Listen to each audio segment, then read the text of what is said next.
morning's meeting with, a little differently every January, we have the Board of Finance meeting, so we're gonna start today by doing that, and then we will get into the regular DuBois County Commissioners meeting subsequent to that meeting. So if, Mr. Garlick would come up for the Board of Finance, we'd appreciate that. All right. Good morning. Good morning. So we called the Board of Finance meeting to order. I think one of the first things that we generally do is Mr. Garlick tells us if he advertised the meeting appropriately. I did, and I have documentation here that proves that. Okay, and the second thing we do is a reorganization. I don't know, Mr. Schneer, if you want to do that? Sure. We need to reorganize the officers for the Board of Finance. I would entertain a motion to either adopt the same slate of officers or take them individually. So what we've done in the past, we need to have a president and a secretary. Yes, it was Chad Blessinger as president last year, Craig Brownick as secretary. I have a motion that we keep the same set of officers. A second. Having a motion and a second for the same slate of officers, entertain a vote. All those in favor say aye. Aye. Anyone opposed, same sign. Congratulations, one more year for you guys too. Please proceed. Okay. So one of the first items that we usually talk about then is our investment policy. I have that included in your packet that I had provided for you. Ultimately, I believe this is one that we created last year. And all I did from this year is change the dates, which allows it to be for one more year. And as you look through the rest of the package, you'll see, I think that our investment policy, I feel like has been solid, just based on the amount of interest that we've collected. If that's an indication of how solid our investment policy is. I think some of it's luck as well, though, too. So I think it's good governance. But I'll move that we approve renewing the statement of investment policy as presented. I'll second. Any other discussion? All in favor, say aye. Aye. That motion carries.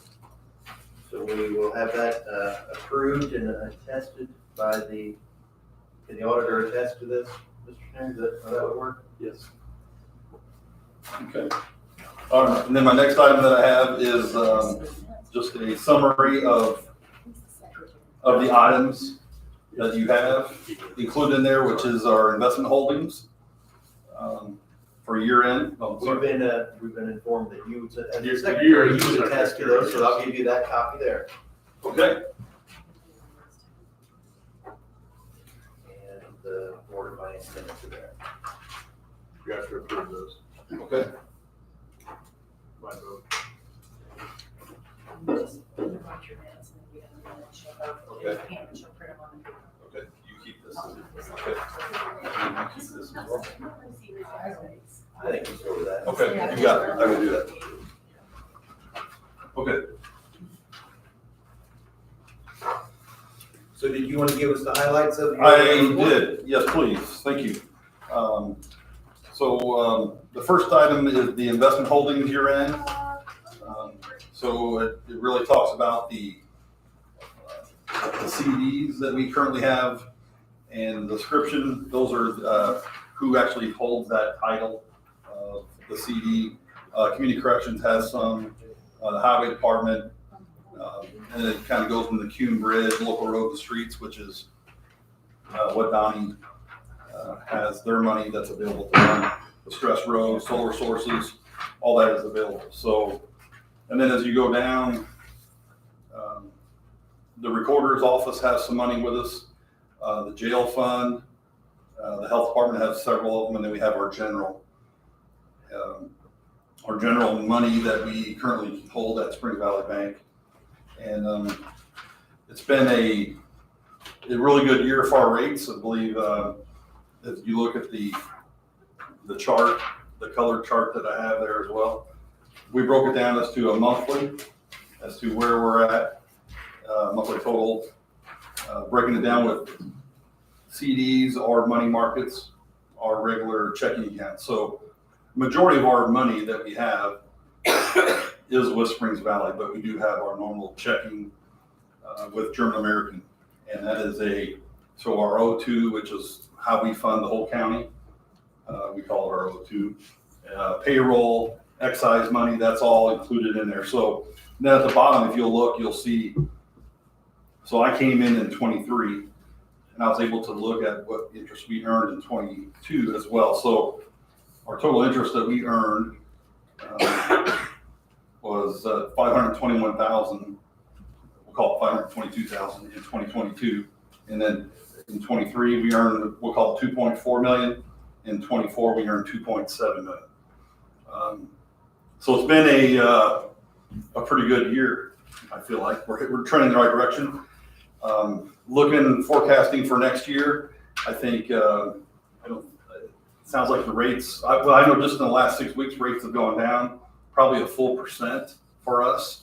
So, I think the 2.7 million, it'd be great to equal that for 25. I think that's not likely to be. I would say it's going to be less than that. I think the feds are talking probably cuts of at least 2 times this year. And they're only looking at quarter percent rate deductions, so that ain't too bad. But I think right now as well, what we're seeing is we're going to see interest rates that, what do they call it? I'm trying to figure out the term here. They call it a flattening rate curve, which that is everything that I've read, the flattening rate curve is more the difference between short-term and long-term interest rates. It's narrowing. So if I submit a request for interest rates for CDs, if I was going to do a 30-day CD or 6 months, the rates are ultimately going to be the same. Normally, if you do a longer term, your rate can be higher, and the short term, the rates would be lower. But right now, they're not seeing a difference because there's some, what they call it signifies economic uncertainty. Obviously we have a transition from yesterday, so I think everything is still, nobody knows, but that's what they're signaling right now. So right now, our highest interest rate that we had was Spring Valley for our money that we have out there. At one point was nearly 5.6%. This morning, it's at 4.48. So things have really come down. So to my point earlier about $2.7 million, that's not likely to be. That may be a peak. Yeah, we made a peak this year. So or 24, we made a peak. Ultimately, that's where it's at. So that's okay. One other thing that we have in there is 2-year-old checks. I believe you see that. So that totals, I want to go, we try to contact those people as well. So that's $249.07 that we'll be putting back into our budget or back into our accounts because those people have not cashed those checks. We've reached out to them more than once. You've been doing it by U.S. mail? Correct. Yeah. By mail. And I'll tell you, We've tried this to contact historically is much lower than it's been at some times. Right. So most of the money that was owed to people, they are picking it up and getting it in. Yes. We're not absolving most of it. Correct. Or as much as we had in the past, so that's good too. Any other questions that you guys have that you see that? On the colored item here, the interest earnings 2024, on the bottom where it says 2022 yearly interest, it says GAV on all 3 of those. Is that just a typo? No. What does that mean? So that is so we have 3 funds that we earn interest on with German American Bank. Our general, which we call the O2, our excise money, and payroll. Okay. So I just tried to separate that out so that we could. So that's what covers those 3 lines underneath it, and the bottom gives the total of your investments across Everything. everything. That's correct. Yes. Okay, that makes sense. Yeah. So they're not tied together. Oh, well, they're tied together, but the yearly interest of GAV is, and the total are different. It's just a different company. That's I right. get it. The other thing so like on the investment holdings year end, $36 million with the money market, I assume that's what M&M is, right? Money market, Correct. Spring That's Valley. correct. So is that where we're holding? I'm just thinking historically, a lot of times we would keep a ton of money in our demand deposit account or checking account with German American. Right. And so now are you keeping that balance lower and keeping more of the, I guess what you call operating money in this money market because it's probably in and out money? That's correct. So the money market at Springs Valley, they just need a day's notice ultimately. So if we need to draw out, throw a number, $5 million for whatever reason, we just give them a call, hey, tomorrow we're gonna draw out $5 million. And that's not they can do that. So it's a convenient way for us to earn more interest with them. Their interest rate that we have with German American is tied differently. And that's considerably lower. And that's nothing against GAB. That's just how the account is set up because those are checking accounts. Those are revolving checking. Sure. And this is a true savings money market. Actually, Springs Valley calls it a WIN account. So they pay us interest actually weekly. It's a pretty good situation for us. So Absolutely, it is. So, I like that, and I think that's in the best interest of the taxpayer. I think I only have one other question, and I think I know the answer, but I'm gonna ask it anyway, just so it's out there. When we go, and I think the auditor may be able to answer this question, when we go from 1 year making $500,000 of interest and the next year making $2 million of interest, what does that mean for budgeting? What does that mean for the taxpayer? Why does that matter? Does that just mean that the government has all that more money to spend? It helps us not have to cut things in our budget. So so the interest, I guess I'm bringing it up because that interest that we earn is part of the assumption we do with government when we budget every year, that's that much less we have to collect as tax or some other revenue. right, or take out of edit to fund. Any other comments on that? I didn't know. No, I mean, Yeah. we've had to move things to edit before to make ends meet. You have to make cuts if you don't make the revenue. Anybody have any questions on the investment reports from And if you do later on, if you give me a call or swing by my office, I'll be happy to explain it. Or if there's a different way you'd like for me to present this, I can do that as well. So maybe it's a little more clear. I see it every day, so I feel like it's clear. But granted, I'm on the inside looking out. So if you're on the outside looking in, if there's something different you'd like for me to present, I would be more than happy to do that. And generally, we're required to have a meeting in January each year, but we can have meetings every month, or again, if anybody on the board or the secretary wanted to call a meeting to discuss an investment policy or investment change or some sort. Yeah, so we'll deal with that. So next up, we do have the Board of Finance minutes from the January 16th, 2024, and I'll move that we approve those as presented. Second. Any other discussion? All in favor, say aye. Aye. Aye, motion carries. Where is it? I put it here. There's a 3 inserted. You typed it? He sends them over to us. It'll be there. Anything else, sir? I believe that's all I have. Anything else from the rest of the Board of Finance? Nope. Okay, we'll close the meeting. Okay. Thank you. Good deal. Thank you very Thank you, much. sir. Yes. Thank you all. Did you need something from? Nope, I think I have it all in.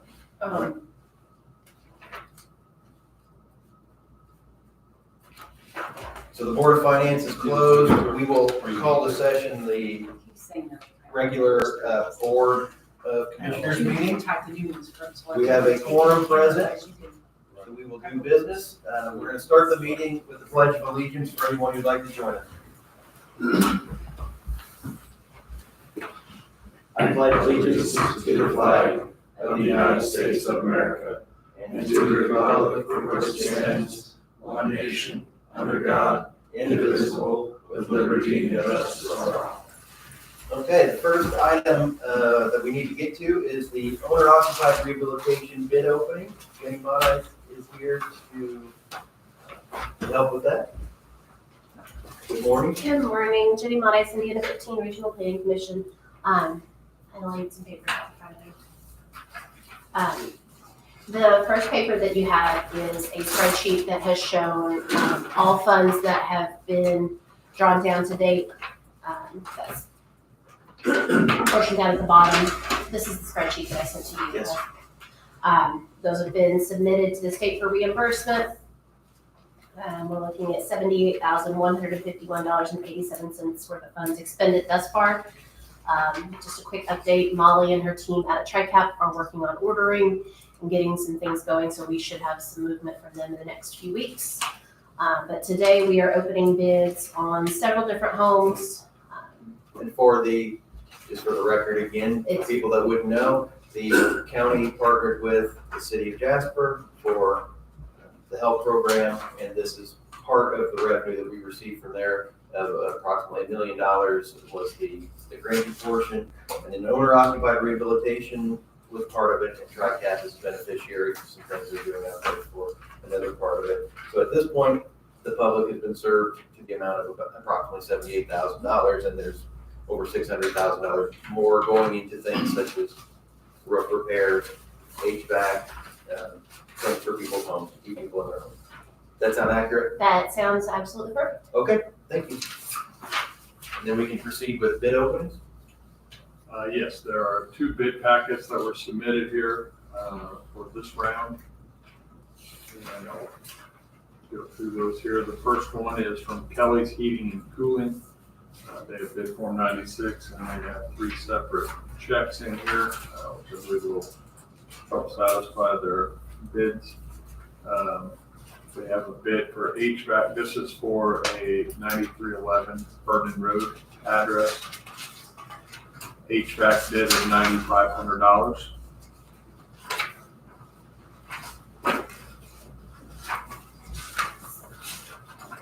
Can you say that one more time?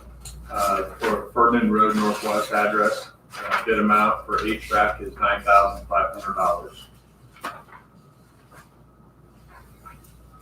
They have an additional bid, if you're ready, for a Hill Road Jasper address. Okay. That bid for HVAC is in the amount of $5,600.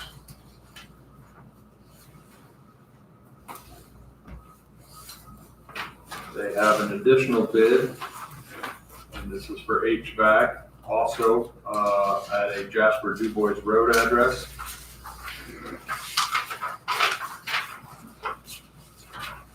And that bid is in the amount of $9,000.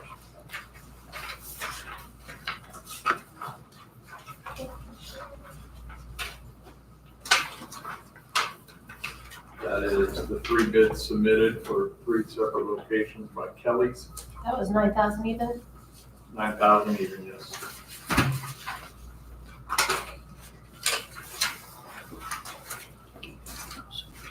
We also received bid proposals from Holzman Refrigeration. This is for the central. This is a different one. Yeah, there's multiple ones.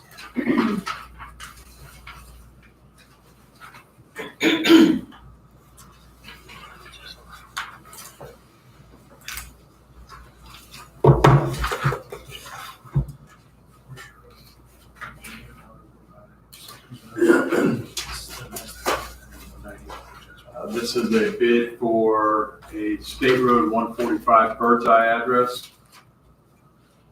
This is a bid for 2 projects. There's an HVAC project. That bid is in the amount of $29,362. $29,362. Yes, sir. Also on that same location, a bid for water heater replacement in the amount of $360.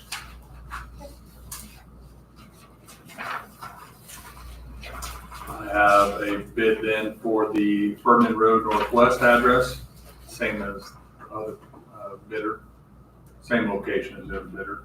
Bid for HVAC on that is in the amount of $7,850. And they have a bid for a water heater replacement as well in the amount of $1,330.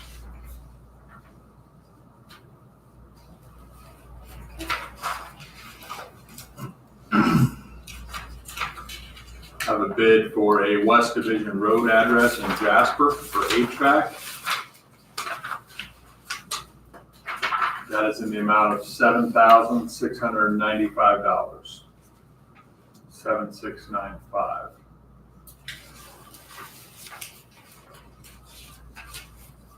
have a bid for a Bartley Street Jasper address. That is for a water heater replacement. That is in the amount of $1,500.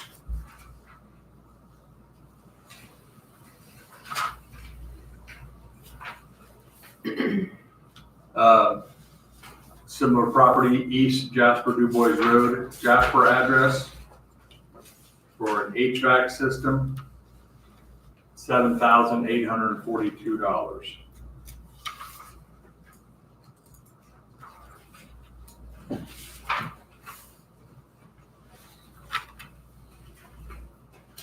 And I have an East Hill Road address, Jasper, Indiana, for an HVAC unit, the amount of $5,866.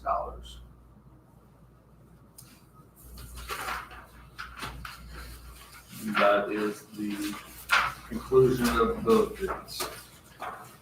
All right. Looking over what we received this morning, there was one bid received for the State Road 145 property that is over the allotted for homes, so we'll have to check into that a little further. But their water heater replacement was good. Are you wanting to award the bids this morning as Is well? that okay? We can move on it? Should be. If you can, if you want to review them, and I'll make sure everything's in Yeah, place. can I sit at the kitchen table, You please? certainly may, until Brent needs to sit here. Does, so are there going to be other bids for other things to open? Or Not today. The HVAC and that? This was HVAC, the electrical, anything that has an X on it on your sheets is not what we're bidding at the time. So roofing, we are gonna hold off until, And electrical, you said you'll come back in another time? if it's on there, it was bid out. Oh, it was So put out, so we you are- got no bids? Correct. Okay. We are, excuse me, we are struggling to get any electrical work done. And there was a bid out there for ADA accessibility. And we didn't have anything done. And do you think that that's I mean, you're sending them directly to the individuals, correct? Those that have reached out, I think it would probably be a good idea now that we have not received any bids on this electrical portion to reach out to some electrical contractors directly. So the things where we came up short, we'll take extra steps. Yeah. So it's not like the individuals, if they have electrical upgrades to be done or HVAC to be done and we did get a bid, that they're just not going to be served, we'll try. We'll try to get it, yeah. So how about this, we will put you on hold while you review the bids, and we will come back to you in a little while. Sounds wonderful. Is that okay with the board, that we do take the bids today, we open them, and then we do accept the ones that are appropriate? Is that okay?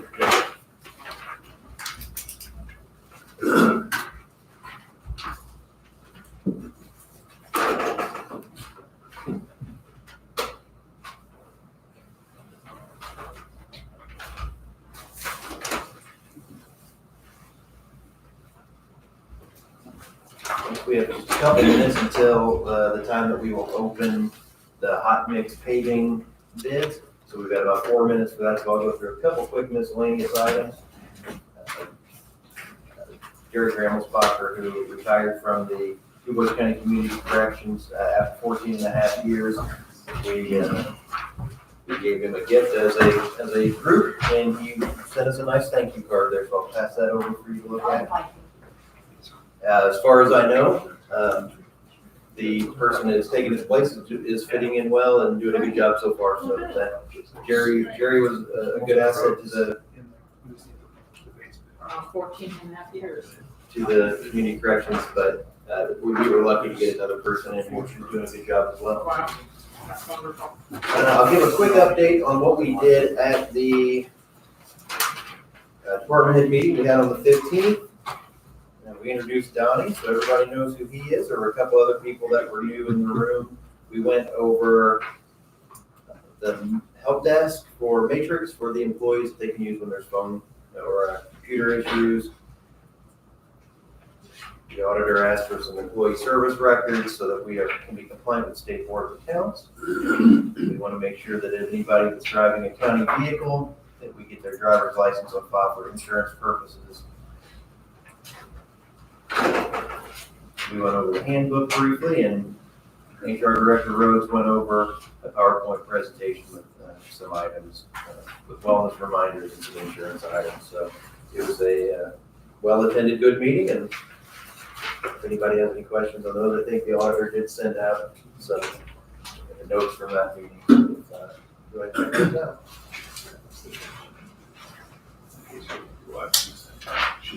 Also, generally what we try to do here is, because of the rules with contracts, this board has agreed that Mr. Schneider and I would handle those outside of the meeting in many cases, and then report back to the board whenever we've had one of those approved. So County Surveyor Rosemer had a sales quotation, a little maintenance agreement that he has, so we did review that and approve that. So I'm just telling the board that we did approve that and that went through. So if you want to see that.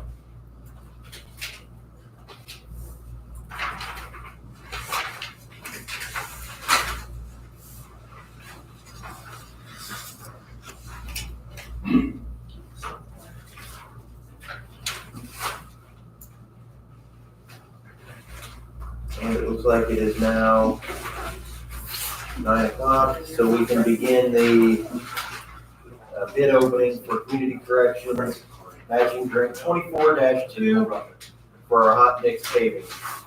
Okay, so bid openings for Community Crossing Project 2024-2, portions of Meridian Road 190 North and 600 East. First bid I'm opening is from Calcar Paving.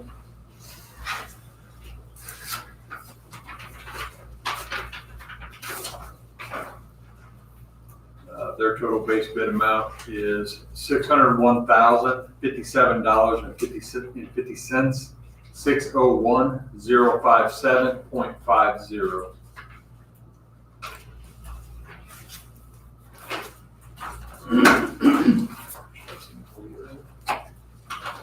Second bid I'm opening is from E&B Paving.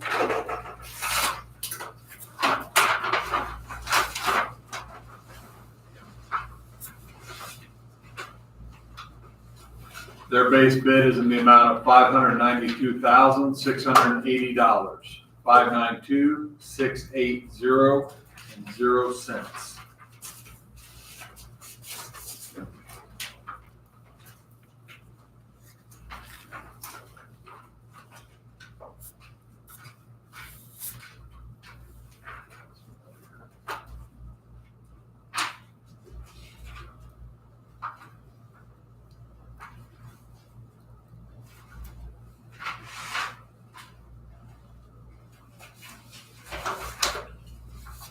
Third bid to be opened is from J.H. Rudolph.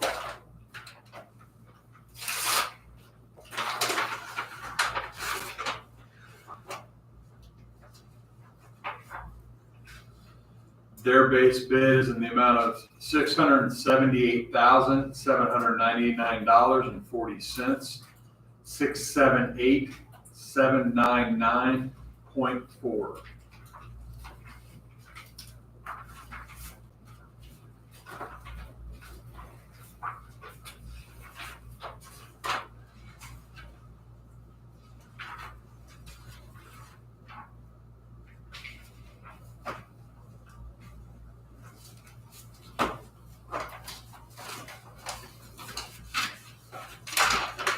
Final bid is from C&R Construction.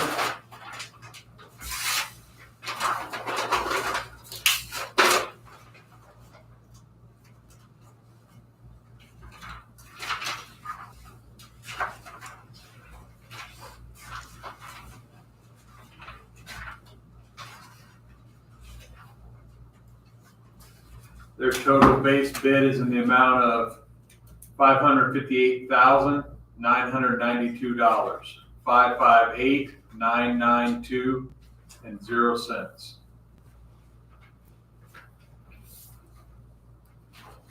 Okay, so those bids will be available for review You gonna go downstairs and do that? They would like to see us, yes. Okay, so we'll do that, and do you want to award those bids at the next meeting, or would you like to do that yet today? If I get time, I'll do it today. I got my laptop to process all this, make sure everything's in order, and then my goal is today. We will put you down for, about 10:20, if, I said I can give it during my report, 9:15 or 10. okay, that'll be fine. I want to make sure you had enough time. Yeah. it should be. Okay. Just take a quick break. I'll send it as you want to see it. The rest of it, good.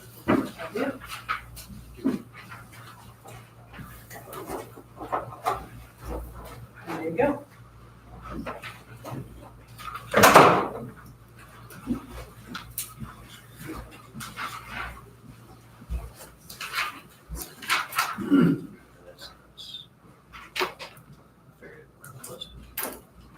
Let's see what that is. Because you don't have, I have a couple of issues here. I'll do it after the meeting. You've got that to go through, this might take a couple of minutes. So, sorry.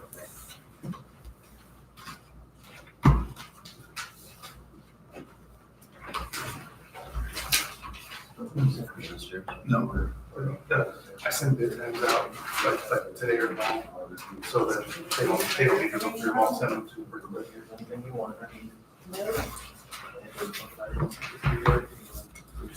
Right. We can have a board today and move on. They have to give you that for the year. January 15th is the deadline. They strive to have it by Christmas. We got it from the school board again. I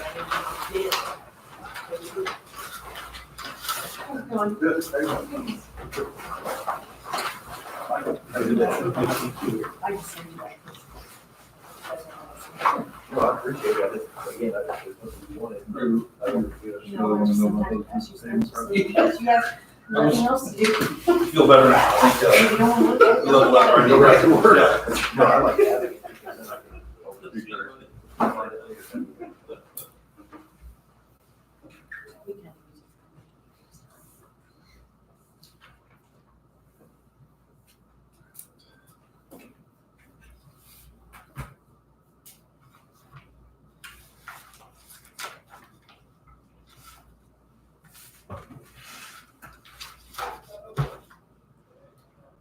Did you read your emails today? I skimmed through some of them. Did you read the Astro? I- Okay. I'm just gonna ask you about that, I want to see about the, what you remember, what I remember was. I thought that was something with us. I did too, but it's been a while. Maybe I missed, didn't remember. It's one of those things where I left it on my to-do list.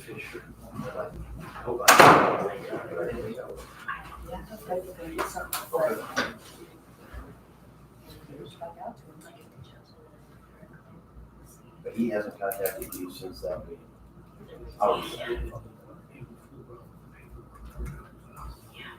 So even if we did something with that, again, that would be a multi-step process that we would agree to, and we bring it up here, go to the council, unless we said much, so it's. Well, I mean, everybody's proceeding for that next month. Okay, looks like we're all together again. So we have the claims for the count on the county. Does anybody have any changes to those? I'll move that we approve. All in favor, say aye. Aye, motion carried.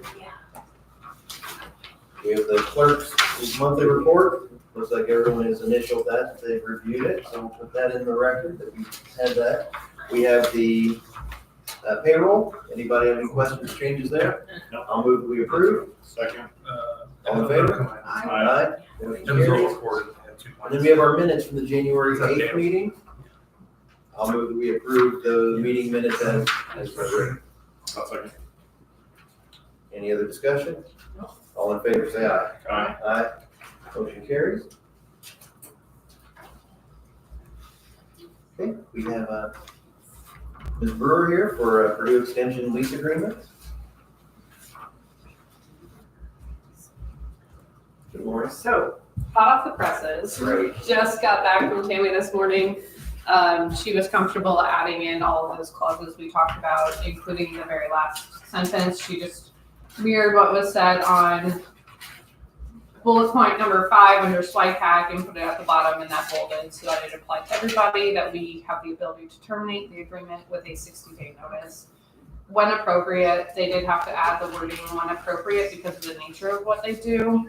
Should anything occur that we would need to vacate sooner due to like an employee's misconduct or something, they need to think about the safety of the children first, so they just needed that clause in there. So short of us doing something pretty terrible. Yeah. Yep. I get that. If anybody gets in trouble with the law and it has to do with children, it'll be immediate vacation of the property. Sure. Mr. Schneider, have you seen the most recent version here? No. So you have not. But they probably reflect the changes that I'd asked for. I'll give it a quick look and if you want a copy. Yeah, I'd say I did 3 copies. I didn't do 4, sorry. So the memorandum of understanding between SWICAC as the landlord basically and DuBois County Government Care Purdue Extension, the rent will be $1,000 per month. And on a financial end, do we have $12,000 in there or do we I am not? meeting with the council this evening Okay, to so they will have ask to for approve that additional increase in funds. development. Will that be retro to January 1? What do you mean? I mean, yes, this occupy is effective the 1st. Yeah, we Through- have council, we had to get an additional for this evening. Okay. If they approve it.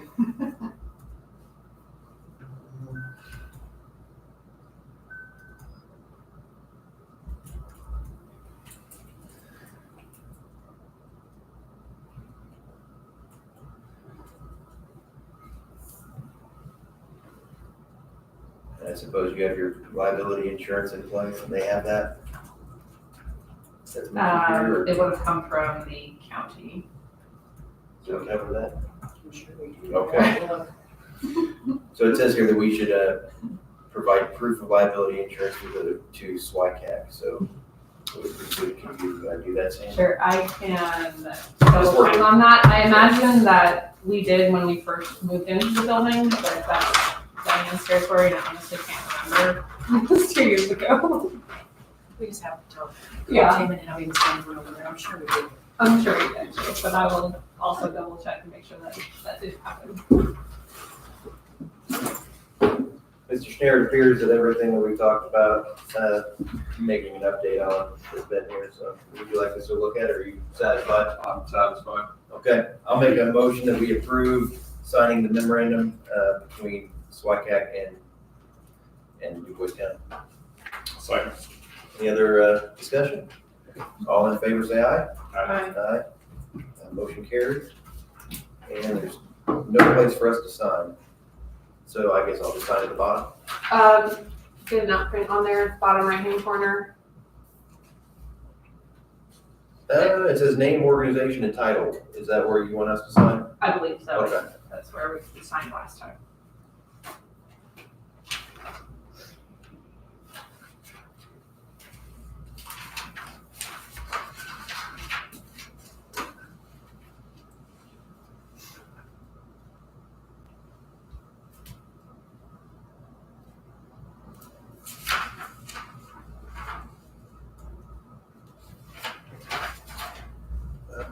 You guys gonna keep your copies? Okay. I'll see you. Well, I think Do you need a original Sandy will back? need a copy back. Okay, I think Tammy will be fine with the scanned copy. Okay, that'll be fine. Okay, we'll get the original back to you after Tammy signs it. Sounds good. Okay, thank you very much. Anything else today? No. Okay, thank you. Knocking things off the list. All right.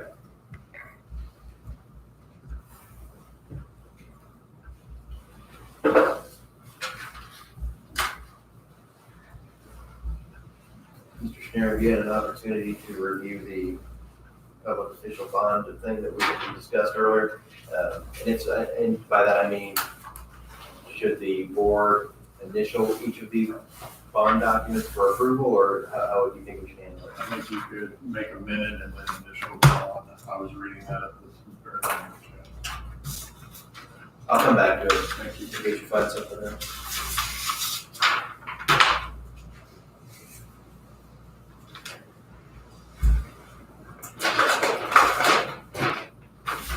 All right, let's go ahead into the highway reports.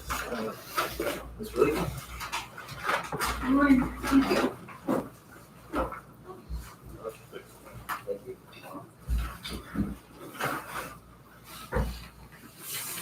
Thank you, sir.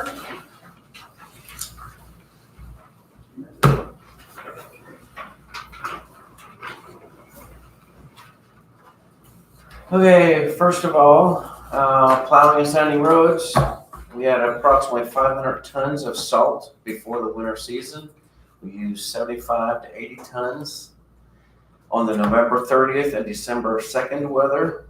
Then in January, we had 2 snow events that turned cold immediately, after which we had to use abundance of amount of material because of the ice for slippage and melting purposes. A total of about 400 to 450 tons were used in those instances. Steve had 100 tons ordered. Normally we order 400, but the lack of snow we've been having the last several years, we said, okay, let's go ahead, and he decided, let's go ahead and cut it down a little bit. Well, unfortunately this happens.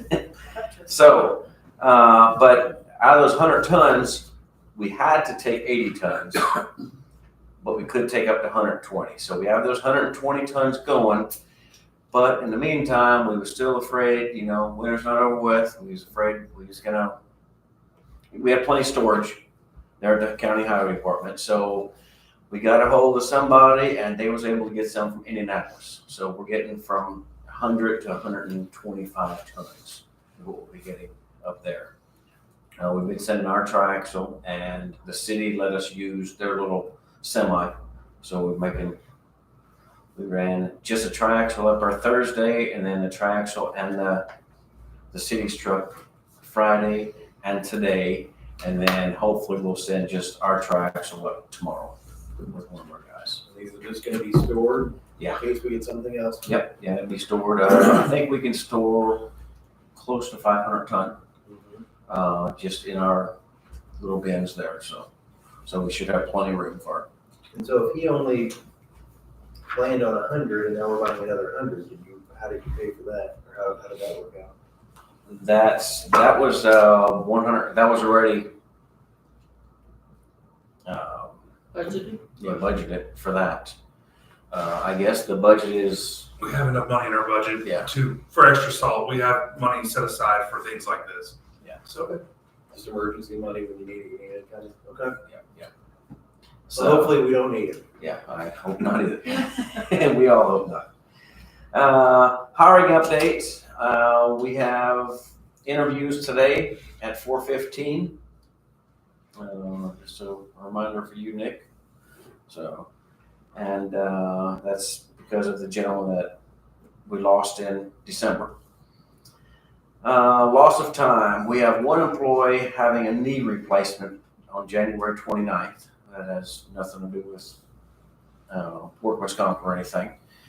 But we have another employee that has workman's comp. He fell through a grate. He was up on top of a truck spraying it out, and a pin came loose and he fell down into the grate or into the sander itself, and he hurt his shoulder. So he's going in for an MRI today at 2:00. I don't know if we'll need surgery or not, but so that's so we may be down 2 guys at the end of January. Hopefully nothing comes out to this one that's on workman's comp, but we'll see. 2025 hourly equipment rates. I have our current equipment rate list I gave to you guys. It's reflective of current FEMA rates. These prices do not include the cost of operator. In all cases, they do not include material. With your approval, I would like to recommend approval of the 2025 equipment rates. Do you make any adjustments to the FEMA rate? No, there's So not. it's what it is? Okay. I think, we talked to Ann, and Ann said we'll probably have to go ahead and, look at it next year, see once we can make any adjustments or anything for next year though. You feel these are fair? Do it. You feel that this is fair? Yes, yes, I do, yeah. Okay, I'll move that we approve the 2025 hourly equipment rates presented. I'll second. Any other discussion? All in favor, say aye. Aye. Aye, motion carries. Okay, next up, part-time summer help. We normally attempt to hire 2 helpers for vegetation control, go out and spray the weeds. These positions will be scheduled from April, May. We try to get in there April to get in there and start spraying the hemlock, because that's when it's small and that's the best time to get it. So we're gonna do that. And then that goes through Labor Day, maybe just a little bit after. And also, I would again like to hire a third guy to run the boom mower, which would be in the Huntingburg, Jasper, and Ireland area. Hopefully, it covers around 90 miles and to complete a round. And he could do that in roughly a month.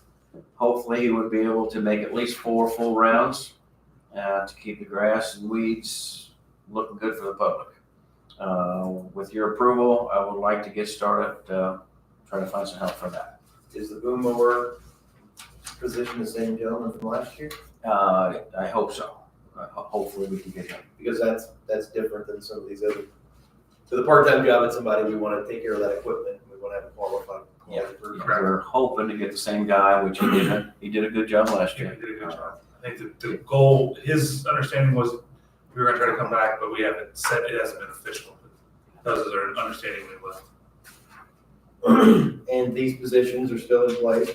They were approved previously over the years, and you have money in place for them. Yes. So I don't think that there's really anything we need to do with that, other than we consent to them continuing, correct? Yes. Okay, thank you. All righty.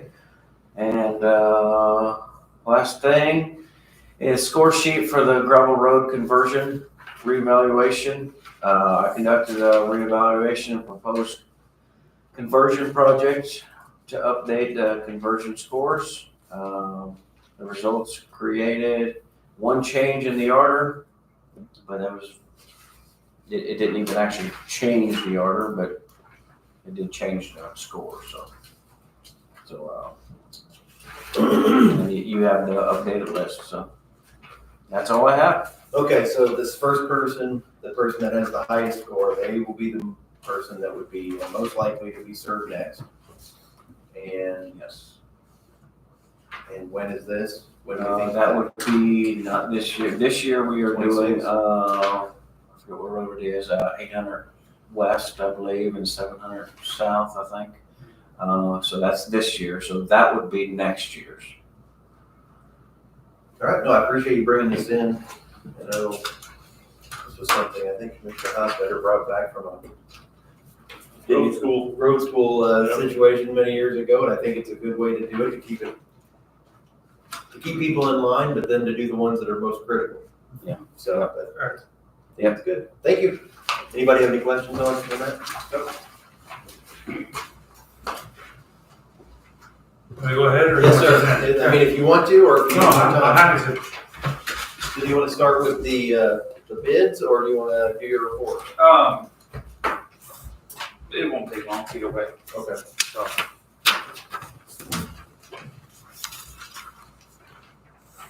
The drainage board in 9 minutes, I guess that's one of the reasons there. Right. Well, we'll go with that one first, just so that's an easy ticket item there. So I did run the numbers. All the bids were complete and in order. There were no errors. So I would recommend awarding the project to CNR Construction, who was the lowest complete bid, at the amount of $558,009. $558,000.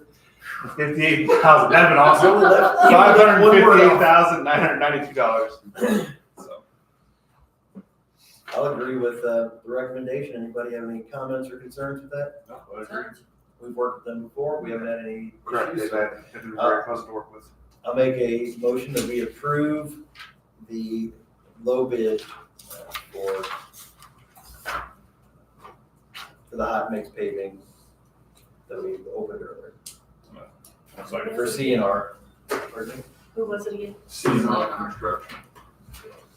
Make the motion, we second. Okay, we have a second. Any other discussion? Nope. All in favor, say aye. Aye. Aye. Motion carried.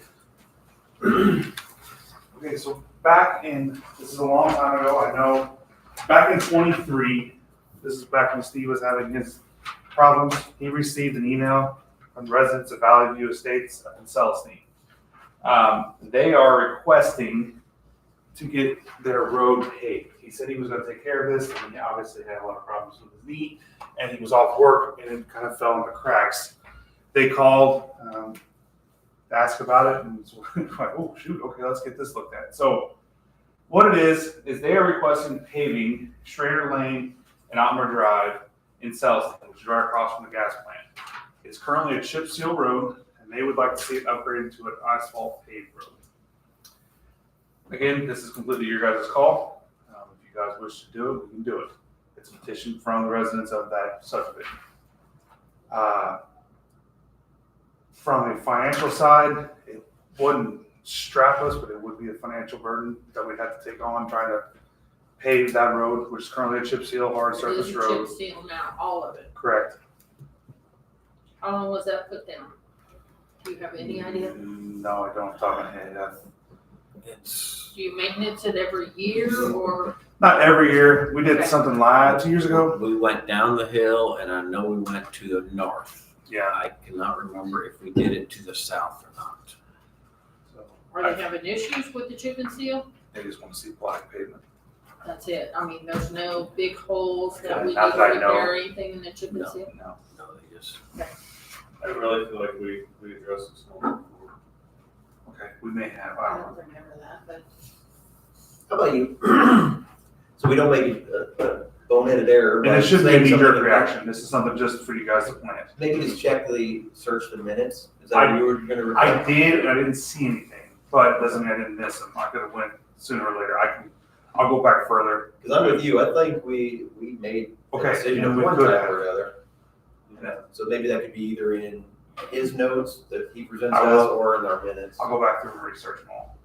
But that being said, I would guess if we had not already agreed to do it, I would say they need to be, as part of any normal review that I guess in this case, Mr. Lake would do. He drives around the county and he says, this is where it's needed, and they get graded like everyone else. So I guess I would hate just because they gave us a letter that they get put in front of maybe a road that has a bigger need. I mean, that's why we grade every road in the county. There are other subdivisions that are currently in the state that I'm afraid if we do this one, they're gonna come in asking as well. And not that it's not important, it's just financially, is it the best bang for our buck? right.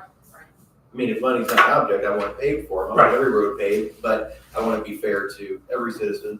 That's where I would stand. Yeah. Mr. Hostetter, what are your thoughts initially? Well, again, I feel like I remember going through this once before, We so, could have, okay. I will look more. because I remember there's no terminal, it's just dead end roads. And I thought that's what was discussed last time. I will go look more. another thing, as far as, I don't know when Celestine South is gonna get repaved. I know we chip and sealed it 3 or 4 years ago. 22, yeah. So, I mean, rather than just go in there and just do it, just for that little spot, we're doing Celestine South, would be the best time to do it. Yeah. Might be a little cheaper. All at the same time. Review the minutes and then we'll go from there and see where we're at on the score sheet. Okay. The other thing it brings up is we have a petition to chip seal, or from dirt to rock, and then from rock to chip seal. Do we want to create more of a petition scoring situation for chip seal to pavement? We don't do it very often. I've done it twice since I've been here in my 10 years. Just because of the financial, the cost of asphalt, it's hard to upgrade roads. Do we want to create a petition?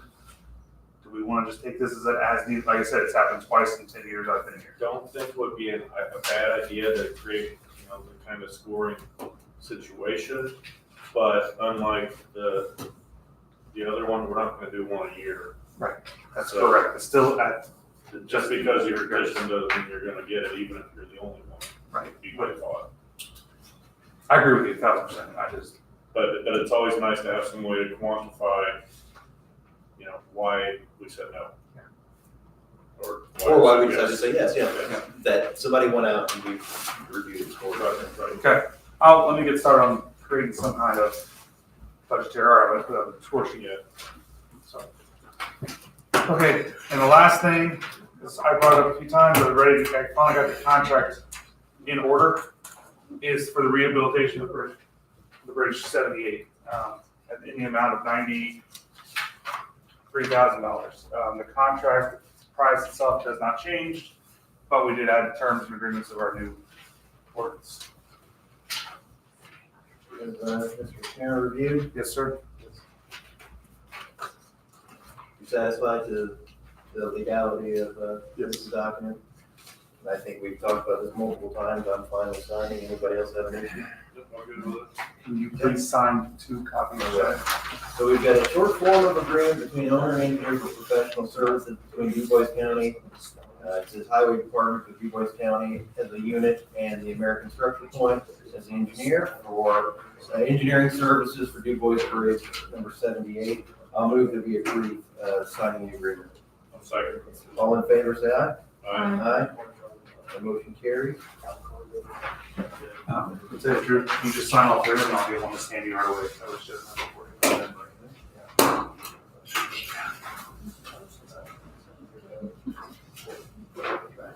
That's all I got. Got it, that space looks really good. And if I wouldn't have put you on there for another time, you would have ran over. He let me know because I put him on there on minutes twice. On the agenda. I have those contracts. Oh, and I have to chat, sign both. At least you control your diet.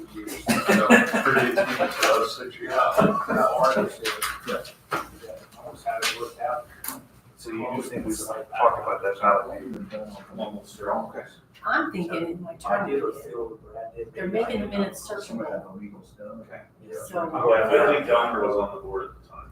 There's that close. Okay. If that gives you, Yeah, it was within our time here. Yeah. Because like I said, it's from 23, so I went to July, remember that's when Steve was having his knee problems. So I went to September, because he had came back to work then. But I stopped up in September, maybe it was October or November before he presented it, so I'll go back through and check yours as well.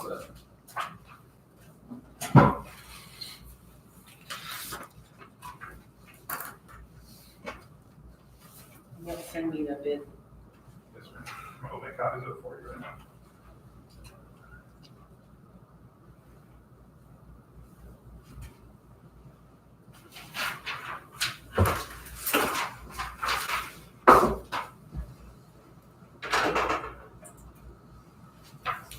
There you go, sir. Thank you. Thank you.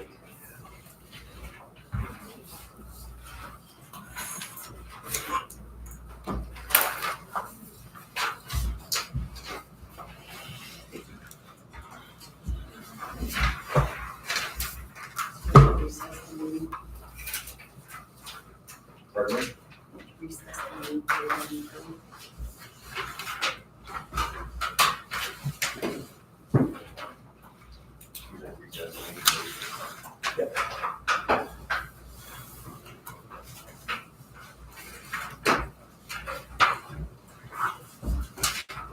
All right, it being 9:30, we will take a break and recess the Board of Commissioners meeting and open up the DuBois County Drainage Board meeting. This is a yearly meeting that the county generally holds in January in case there's an issue that comes up somewhere between January and next January, which has happened. But at this point, we will open that meeting. We have the meeting minutes from the Drainage Board for January 16th of 2024.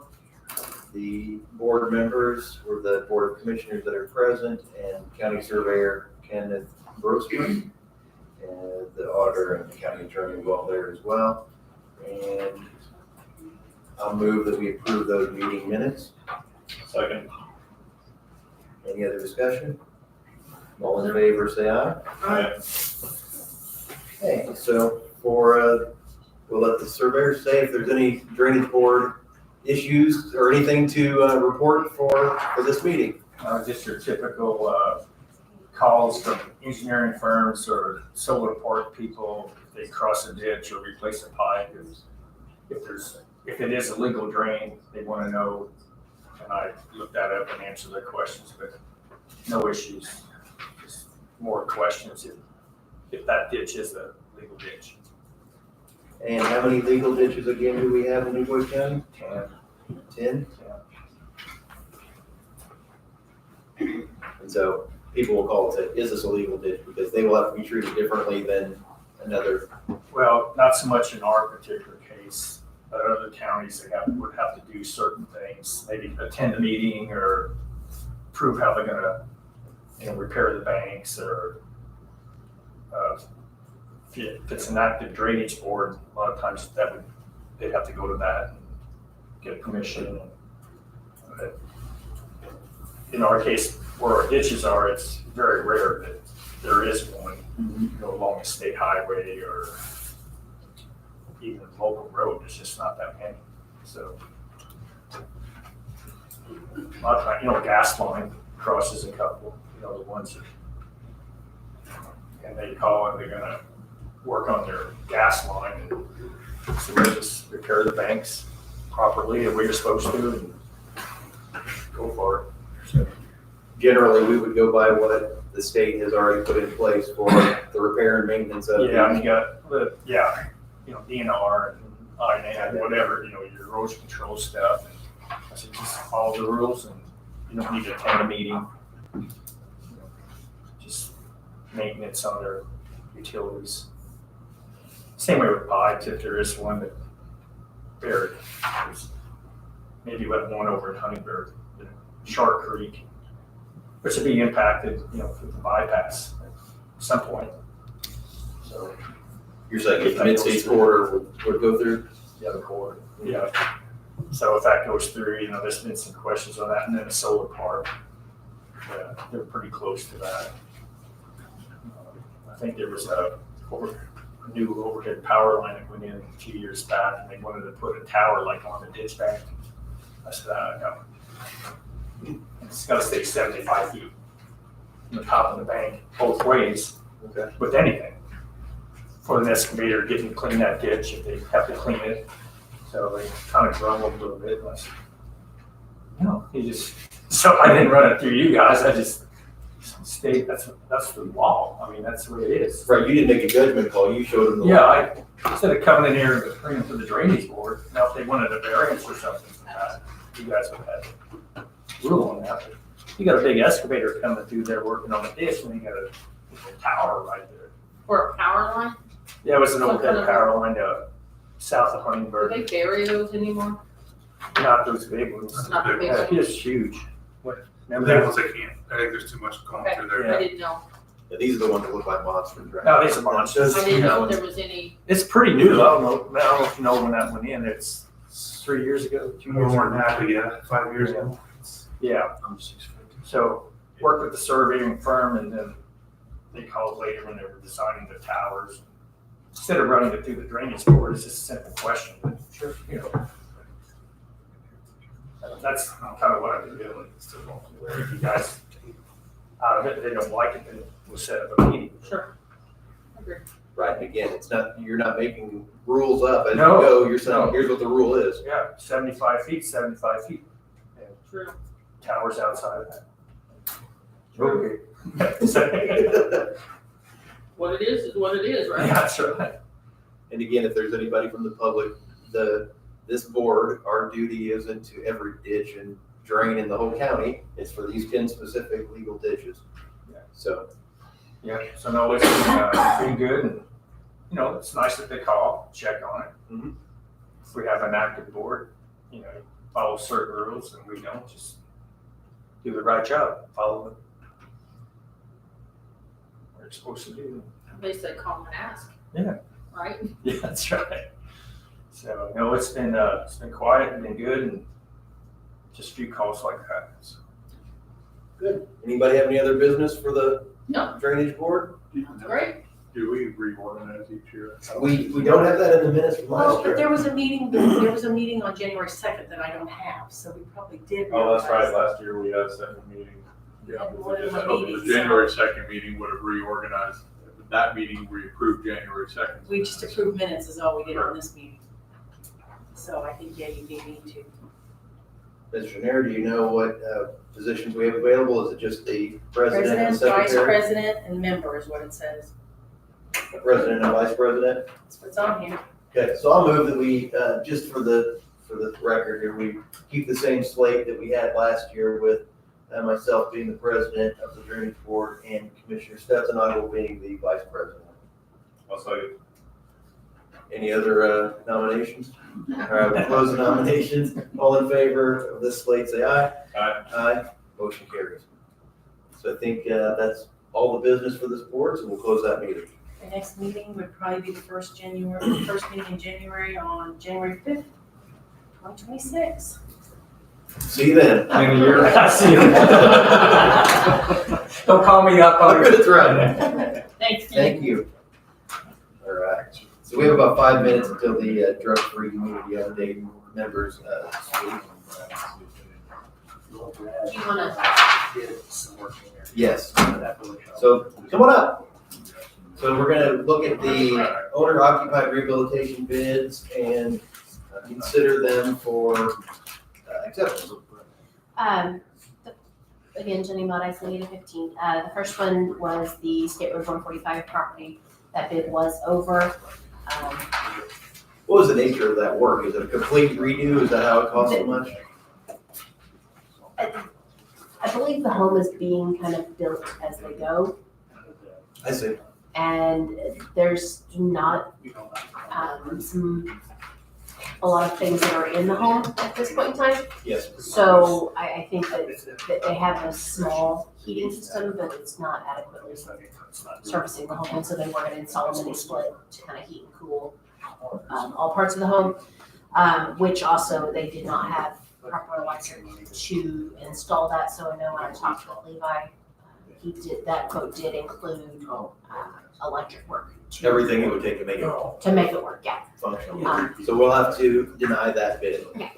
The second one, Do we want to do the whole property? Or how do you want to do it? Or do you want to do all the HVAC first? just that property, if that's okay. Okay, so then you're going to talk about water replacement, water heater?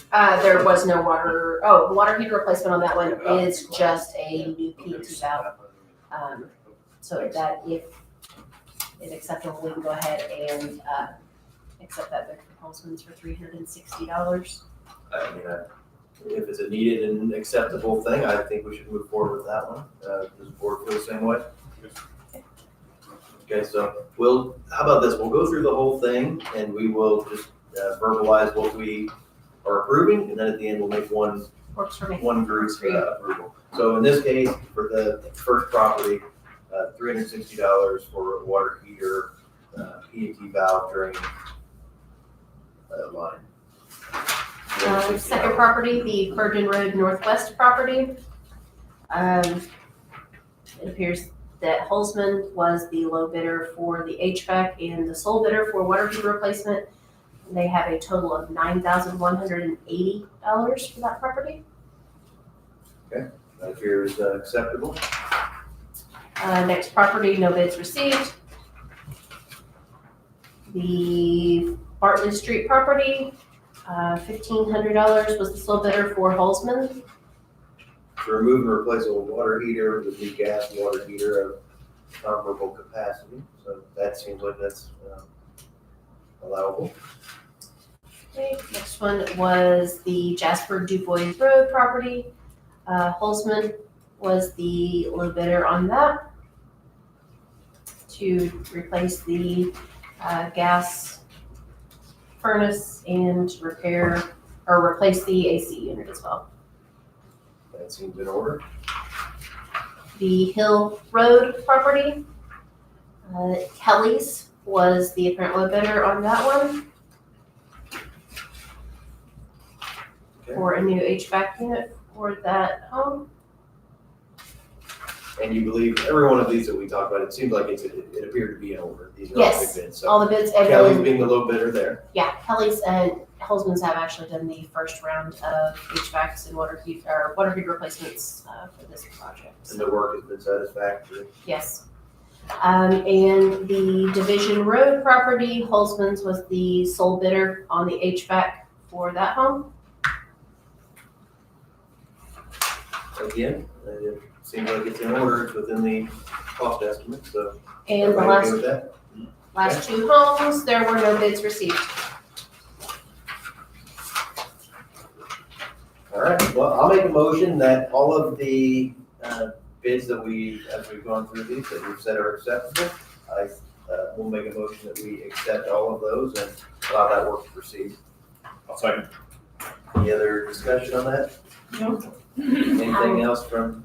I will get with, I will send contacts to Mr. Schneider for review, standard contract we've been using, but I always send them over to him, then I'll get with you guys after I get with the contractor for signature. I know that now that the ice is going to start melting soon, we hope, they can get back to work on some of these. And I did also talk to Mr. Pfister about some potential electricians. Okay, that sounds good. All in favor of the motion, say aye. Aye. Aye, the motion carries. And we thank you. Thank you. So just do that this afternoon?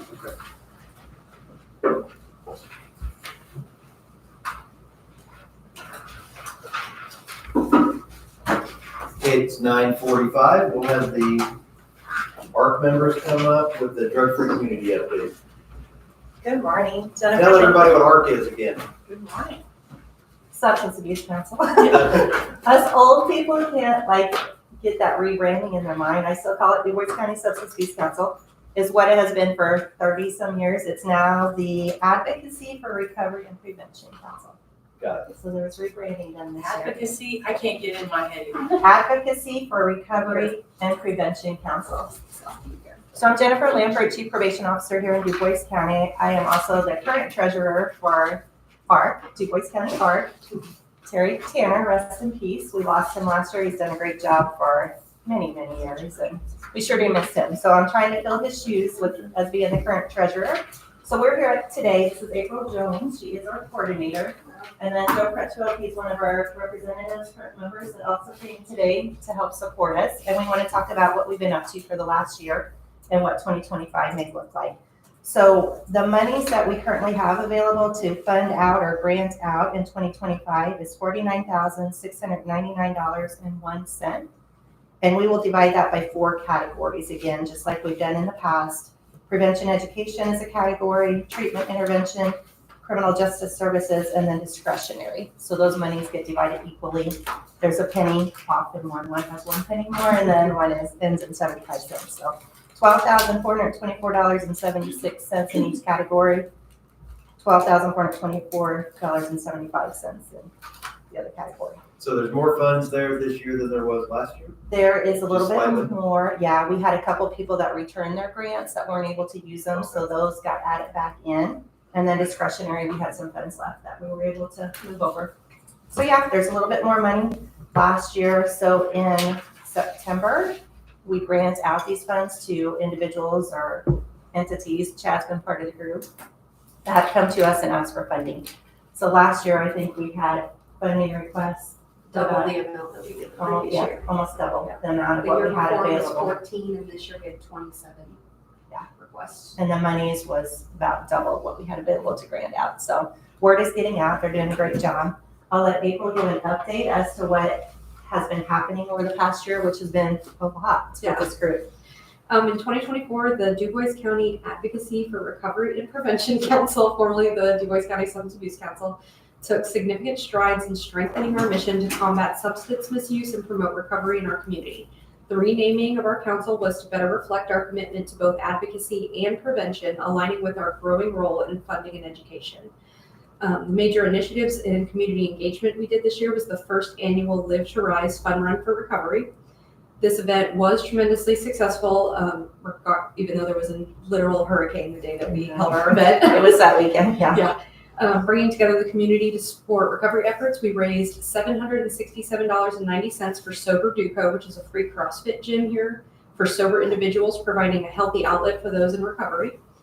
We held our annual candlelight vigil and butterfly release, continuing our tradition of remembrance. We held our annual vigil, allowing families and friends to honor those lost to substance misuse. The butterfly release was a powerful addition, symbolizing hope and healing. And so that has grown each year. The first year, I think we maybe had 25 people. Then it grew to kind of 50, and then we're between 75 and 100, a little over 100 each year. And we move around the community for that. So I think we've been to each of the communities now. We'll kind of recycle back again and start over. The prescription drug take-back days, we helped fund and facilitate 2 countywide drug take-back events, ensuring the safe disposal of unused medications and reducing the risk of prescription drug misuse. And I was personally at both of these events this year, and it was tremendously successful, the amount of prescription drugs that came back to us. Our grant cycle had growth. Our 2024 grant cycle saw a significant increase in applicants, demonstrating the growing need for prevention, education, and recovery resources in DuBois County. The council worked diligently to allocate funding to impactful programs such as drug test kits and prevention tools for law enforcement and schools, substance abuse education initiatives, support for treatment programs and recovery resources, and youth-focused prevention efforts. While we carefully allocated our available resources to support a wide range of impactful programs, the high number of funding requests reflects the growing need for prevention, education, and recovery initiatives in our community. As we reflect on 2024, we remain committed to expanding our impact in 2025. The increasing engagement from community members, organizations, and law enforcement demonstrates a collective dedication to reducing substance misuse and supporting recovery efforts in DuBois County. And we'd like to thank the DuBois County Commissioners for their continued support and look forward to another year of advocacy, prevention, and positive change. Well, great, thank you. Thank you. I'm looking through everything that has been drained out last year. I don't know that I really have any questions myself. We see a lot of similar grant requests each year because, like speaking for my own department, I know that I couldn't do like an incentive program if I didn't get funding from this entity, because that's not something that taxpayer money is ever used for. So I know a lot of the entities that come to us are in similar situations, like the schools and drug testing and What is EMDR training? It is through the Dove Recovery House. It is a type of therapy that uses rapid eye movement. And then this was their second year requesting that same grant to train another individual on it. It's desensitization to trauma, basically. Past traumas. Yeah, so a lot of good things being done, everything from education in schools and preventions to drug screenings on the other side to law enforcement getting equipment to combat the drug use and out in the community, and then on the end result after they're arrested and convicted, trying to do some prevention so they don't go back out and do the same things again. So it's kind of well-rounded. Yeah, it's a full circle. And when are your meetings? If anybody was interested in attending? The second Tuesday of every month at, where is it, in the Cherry? It goes between the Cherry and Hickory Room at the Jasper Library. At 11 a.m. Which when you go in the main big area, it's one of the rooms on top of it. So- And our meetings lately have been, there was a meeting, was it November? We almost needed a bigger room. Yeah. They have been getting bigger and bigger. So you can say the second Tuesday of every month. 11 a.m. at the Jasper Public Library in one of the Hickory or Cherry rooms, depending which one's available. And everybody is welcome to attend this. Nancy Eckerle usually gives like something from the city, like she gives an update there. We have law enforcement from Jasper City. Logan Jones does a good job of letting us know what's going on in the city with different crimes and things that they're seeing, different drugs they're seeing. And we have Youth First, comes from Evansville. Memorial Hospital. Yeah, they tell us what they're seeing in the ER, what they're coming, what drugs are coming in, and then we, like probation and community corrections, we let them know what we're seeing in our area, and we kind of talk about things and what we can do to address some of these issues. Brentwood's with them now? They don't, we haven't seen Brentwood, and Now Counseling, they come. Youth First, we have Matthew 25, which is a relatively new. And then just at the end of the last year, Holly Hughes from the school came to talk about vaping in the schools, and it's getting very bad. So we are going to start a subcommittee, which I did send out an email, and I got an overwhelming response of people that wanted to. It's what our kids do, they're just pocketing it, going to the bathroom, or their locker, or what. They're actually THC vapes now that they're trying to It's a little combat. bit of everything. Like they're so small now, they look like USB drives and they put them in their sleeve and then they put it up to their mouth. Are you serious? They actually make ones now that look like a highlighter. Yeah, they're always one step ahead and then we catch up and then they invent something else and then we catch up. And, Wow. yeah. So she presented it during the DuBois County Mental Health Committee meeting, and I happened to be in there, so I invited her to come to a meeting of ours, and from there it has snowballed into a much larger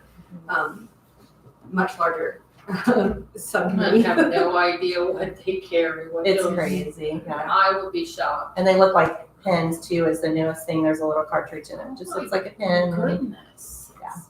So a lot of the local schools have asked for grants in the past. They put vape or smoke type detectors in their bathrooms. Some put them on the buses. They move them around. So a lot of local schools have been granted money from us to be able to do those type of things. But they figure it out, you know? Yeah. Yeah, they figure out which bathrooms have them, which. And this is a thing that the Substance Abuse Council has done over the years, now are, that in plain sight kind of thing. Yes. It's like, oh, that looks like a energy drink, but it's really a container that holds So something that else, is pretty or awesome. Yeah. you know, highlighters that are really something else. So as a parent, you have sometimes you gotta really investigate the stuff in your kid's room if you wanna see what it is. You know, those people that invent things like the pen, put the cartridge in and use this, like if they can put that to good use, like how many times have we said that? Like do something pro-social and positive Yes. with that energy, but yeah, usually they don't. I guess I would be shocked. I would be shocked. Yeah. It's out there. And they said that it's not just the typical students that you would think, it's students that are on the honor roll, students that are on the football team. Play sports students- and- Yeah, so it's getting a lot bigger than they can handle at the moment. So we're hoping to bring together a lot of different community members from law enforcement to school to social workers to cares and everything, to bring it all together in one place instead of smaller conversations being held all over the county. Bring together all those conversations into one. Do you go into the schools and have any kind of presentations or anything? We don't, CARES does. The local school resource officers do also. So we're They do some hoping to education. partner with CARES where they can combat the student side, where we can combat the parent side. And that's one of the reasons for the renaming of our council. I think a lot of the community didn't understand what Substance Abuse Council was. Like last year when I was at the Lifestyle and Home Expo, people just went past our booth and they said, I don't have a problem, I don't need to go to meetings. And I'm like, that's not what we do. So through renaming, we're hoping that people can understand that we're here to grant funds. We're here to support education and recovery, we're not holding meetings that are for, that's part of what our renaming was emphasized on. Makes sense. Mr. Crutchfield, have anything to say? Oh. No? Okay, Wonderful. just checking. All right. Any other questions? I don't think so. I don't think so. And we'd love to see anybody at the local Yes. meetings. Thank you Or for if you ever what have you do. any input, contact Really us. appreciate it. Thank you. Thanks. Thanks, have a good day. Thank you very much. Surplus item.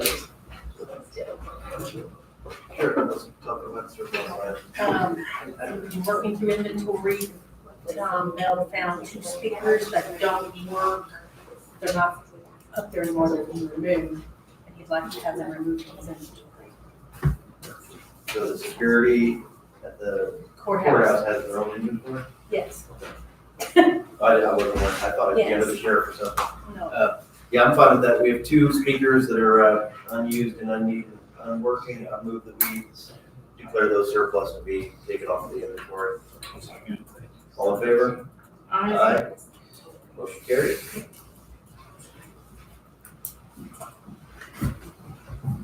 Okay, and, I have my list of encumbrances that I wanted to hand out to you all from the 24 budget into the 25 budget.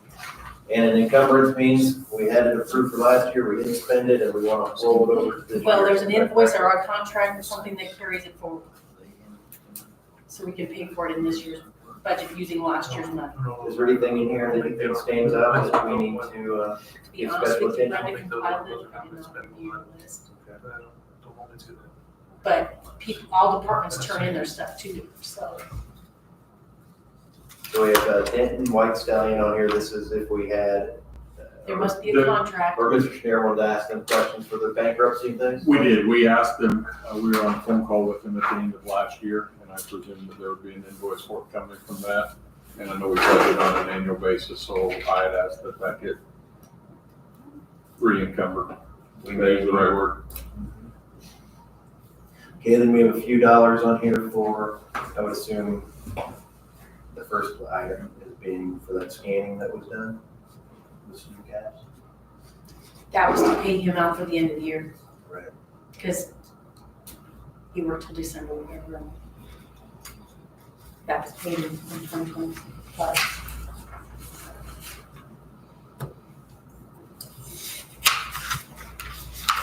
So Du Bois Strong annual contract, do they request funds in No, increments? they always bill us in January for the end of the year. It's on there every year.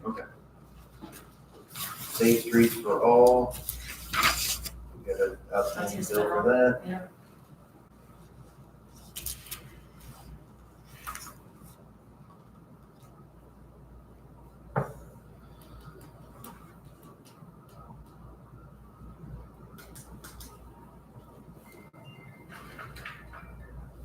Is there an update on the 15th Street extension and the bridge? Anything you can share with us on that? I have nothing right now on that.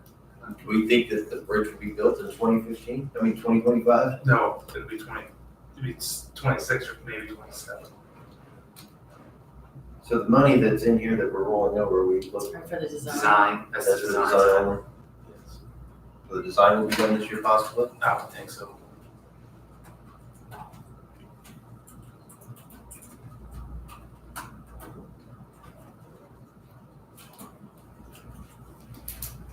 All right, anybody have any questions or comments on any of this? I guess we can review it and look at it or discuss in future meetings here.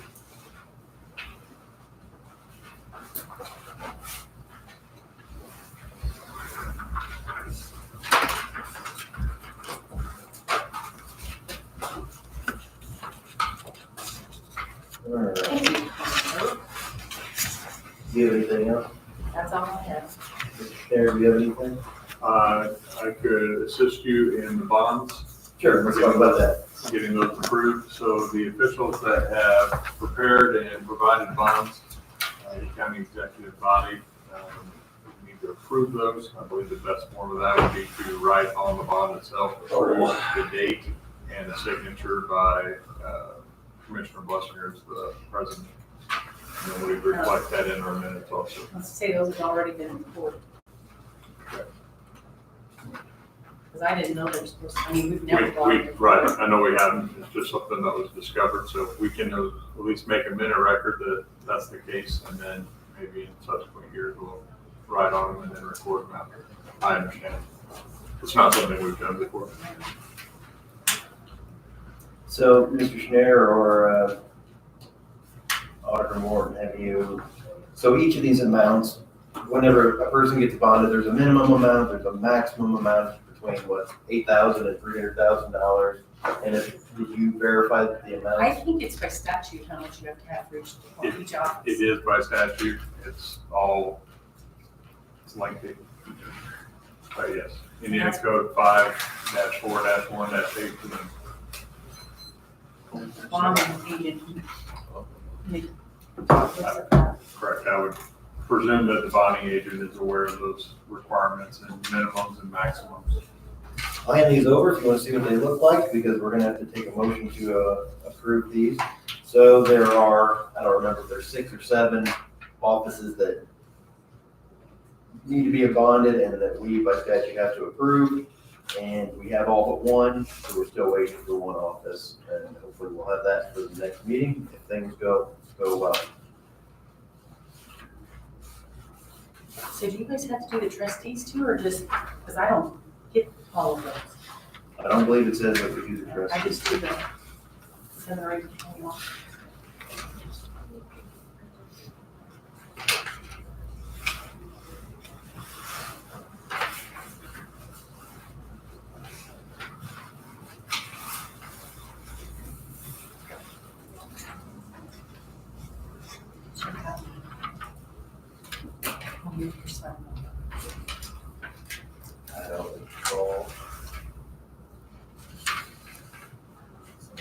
anyone else to talk about as well?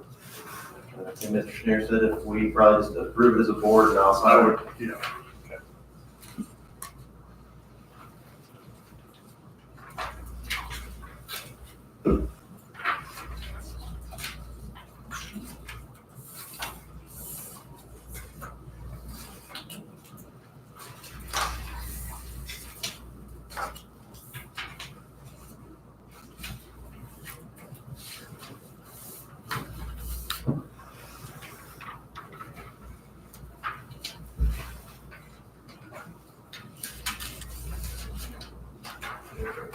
All right, well, that's all of the bonds that we've had turned in. Like I said, we may have one additional one to review at a future meeting. But I'll move that we give our approval of the bonds as they've been presented to us. I'll second. Any other discussion? Seeing none, all in favor say aye. Aye. Motion carries.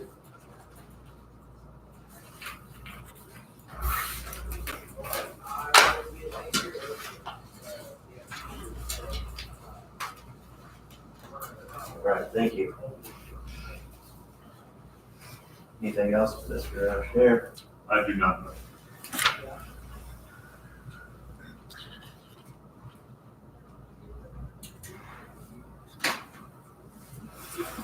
So Sheriff Kleinhelter sent to the board and others a request to switch his healthcare from quality, a group called QCC, and he wants to change it to CCC.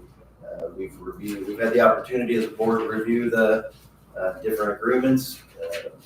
Mr. Schneer's looked at them, I've looked at them, and some feedback has been given to the nature of what that contract, that agreement would look like. Correct. And so I would be satisfied today that if those terms were updated in their agreement, that I'd be okay to move forward with them. Comment? I'm not sure where we're at in the process of getting that finalized without talking to the sheriff, because again, we're still under an agreement with an existing provider. I would probably defer until we can get an update on that to approve any acceptance of an agreement. Wait till we get the final version before we make an agreement, so that could be in a couple of weeks. That is correct. That would be my recommendation. Anybody have any comments about those agreements?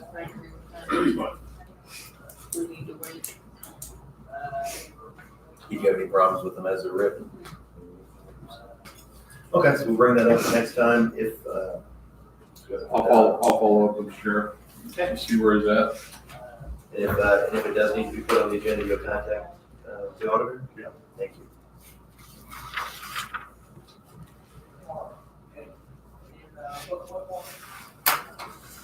We did have, again, with the contract rules changing last year, I think some of the offices are having it's just a change from how they used to do it. So if, in this particular case, Sean Warner had a contract signed that wasn't reviewed with the county. It's something that he's done for years for billboards. And he did present that to us since the department head meeting, and we've reviewed it. I don't know. Mr. Schneer, would you have a thought on that agreement? I mean, it doesn't meet our ordinance contractual terms. I think, so the review process and approval by this board, that is a requirement. We've had, I believe, roughly 6 months with our ordinance terms. And it's hit or miss on those willing to go along with those and whether or not that's added an additional issue for the board or those contract negotiations. Some of them wouldn't require them by default because they're intergovernmental or they're some of these one-page billboard type deals, Amendments or revisions or Correct. addendums. And that may be worth at least revisiting. The ordinance is what it is right now, and when a contract comes through, if it doesn't have those terms, I ask that they add them. There are some instances where they already have something similar, and I'm saying that's fine and acceptable. It's not verbatim of what we have, but it covers the county's needs. And it's kind of just on a case-by-case basis. So I don't know that I answered your question. I just gave So you- on one hand, it's like here we're basically renting billboard for 13 months. We're paying for the fabrication of the sign, and then we're renting it. So it's not a great risk to the county. It's no, to me, it's really no different than making a purchase of the same amount of. Correct.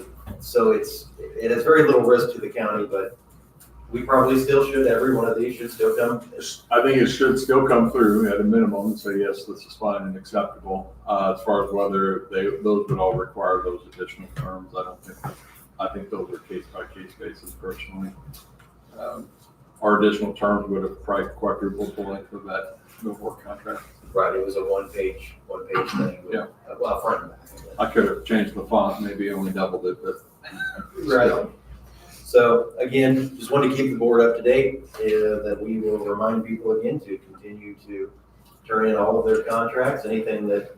And I think that is required by statute as opposed to our ordinance terms, you know, where we are kind of dictating those as a board or as a county. I think that we have to review them because state statute says we have to. That's the process. Yes. So I'm gonna ask you to put that together. Just like a little blurb, just something, and then I can send it out, or you can send it out to the everyone list again, just as a reminder. Statute X says this, local ordinance says this, and then we'll get that out again, just as a reminder. So I know if somebody's been in office for 30 years, you're used to doing it the way that you've always done it. And this may, yeah, it's a change, and we want, I don't think anybody has any ill intentions, but we need to go by the rules. So, as far as Mr. Warner's contract, we're gonna allow that one to proceed. It's already in place, and it's something he's done before, but in the future, he knows that those should be turned in prior to execution. All right, we're going to need to have a discussion on the HVAC temperature control discussion here. This is something we discussed multiple times. The proposals were sought proposals from groups. We've had 3 people turn in proposals to us. Those proposals were reviewed and scored by 3 of us, myself, council member, and maintenance. And the price that was brought in was higher than what we had originally thought. Some assumptions that we had about the system as a whole were incomplete. There are more components needed. So initially, whenever we opened those bids last time, we were expecting 150,000 range, and it was considerably more than that. But that's partially because we didn't give them the full picture of what they needed to do. So the best responsive bidder was Nesmer Mechanical, and the amount of their bid was $257,236. So they were the one that, based on their proposal, they were the most cost effective, and based on those various qualifications, including familiarity with our existing HVAC system. So I think our job today is, as a board of commissioners, is do we want to move forward with that project? Do we think it's a good idea? And if so, we will put that in our, make a motion to that effect. And the county council tonight will have the opportunity to discuss it as well and see if they want to fund the project. So there's going to be two-part piece to that. If we do agree to move forward with it, the council will only be able to kind of give a consensus to appropriate those funds at their meeting, and they will need to advertise the additional funds. And the funding would then be up for final approval at the February 24th meeting. And then the commissioners could sign the contract for the work, the next day or at our next meeting. That would be on March 3rd. Anybody have any questions about that? No, I reviewed the proposal quite a bit, actually, one of our several times. So I'm okay with that. You're fine with awarding the bid to them if the council will pay for it? Mr. Hostetter? I agree. See, that was the findings of you 3 as well, so I would agree with that. Okay. All right, well, I'll move that we approve moving forward with the Mesmer Mechanical proposal contingent upon funding by the county council. I'll second. Any other discussion? All in favor, say aye. Aye. Aye. That motion carries. So So we should find out more about that later today.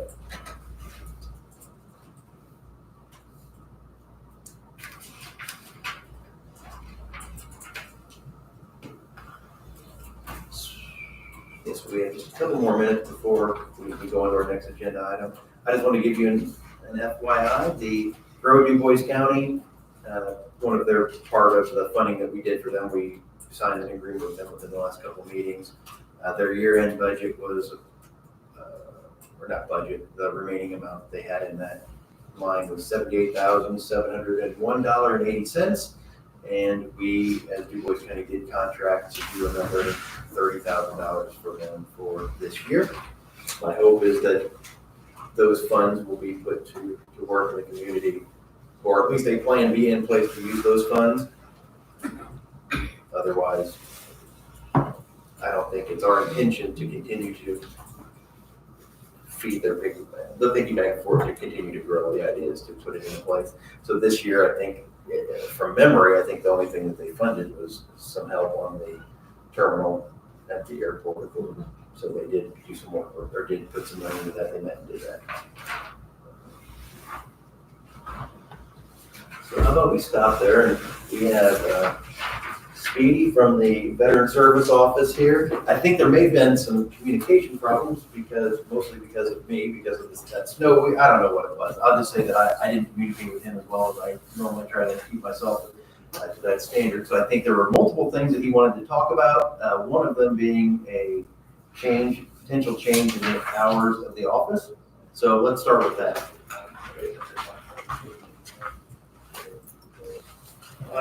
Morning.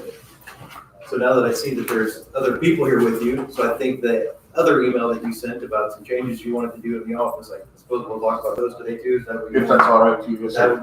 that'd be fine with me. Otherwise, like I did mention in a later email, that I am open to meeting privately or however you want to do that as well. Okay, Yep, go ahead. I wrote a letter here for you guys. I'm gonna read it if you don't mind, just so I don't forget everything. Sure.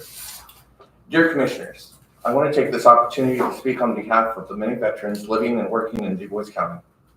Currently, we have an estimated 2,500 veterans residing here, and many more from surrounding counties employed here, each with unique stories of service to our country. These veterans represent a diverse array of backgrounds, including individuals who served in wars and conflicts across different countries. Many of these veterans contribute directly to our local workforce and economy, enriching our community in countless ways. As a County Veteran Service Officer, I am honored to assist these individuals. However, the demand for services has grown significantly. I currently handle approximately 6 scheduled appointments per week, with appointments scheduled out until May, which does not account for the numerous walk-ins seeking immediate assistance. Additionally, I manage a high volume of phone calls and emails daily, each requiring careful attention to ensure that no veteran's needs are overlooked. Despite my best efforts, the current limitations in staffing, office hours, and physical space significantly hinder our ability to serve veterans effectively. The administrative demands alone are substantial, leaving little time to adequately address complex cases. I'm fortunate to have my assistant, but our team is stretched thin. The need for more hours, additional staff, and a larger, more accessible office space, has never been more critical.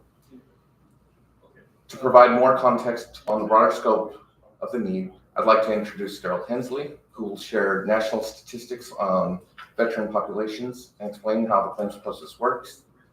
Understanding these numbers and processes will highlight the importance of local support systems for veterans navigating benefits and services.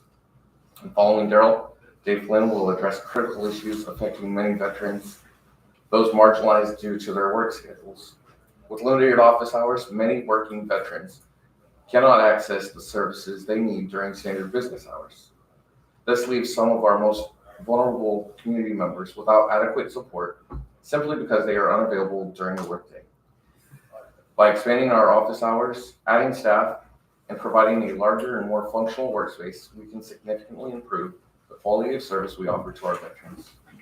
This is not only a matter of efficiency, but also a moral obligation to the men and women who have given so much to serve our nation. Thank you for the time and consideration. I'm confident that with your support, we can build a stronger foundation of serving the veterans of DuPage County. Good morning, Commissioners. Thank you for having us back. As we stressed in our November meeting, the economic return on investment in the county is substantial. More than $21 million in compensation and healthcare spending has flowed into the county in 2023. There's still a lot of room for growth.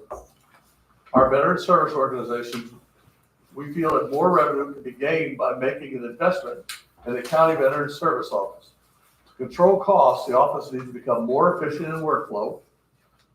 Creating a self-help webpage on the Du Bois County Veterans Service Office website will allow veterans and their families to be better prepared for their visit to the office by printing off and filling out the forms they need. This will lower costs. Handing out instructions to veterans on what documents the county service office will need and have those documents gathered and prepared prior to their visit. Thorough preparation will reduce the number of follow-up appointments and create more free time for other veterans.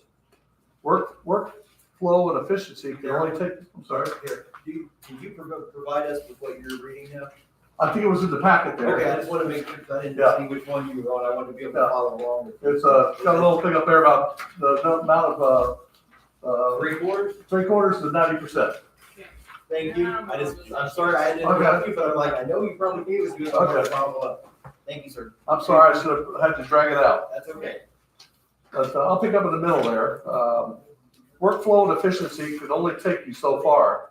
The primary reason why we're recommending an investment in the county service office is the increase in claims and demand. On January 1, 2018, the VA backlog was 327,000 claims.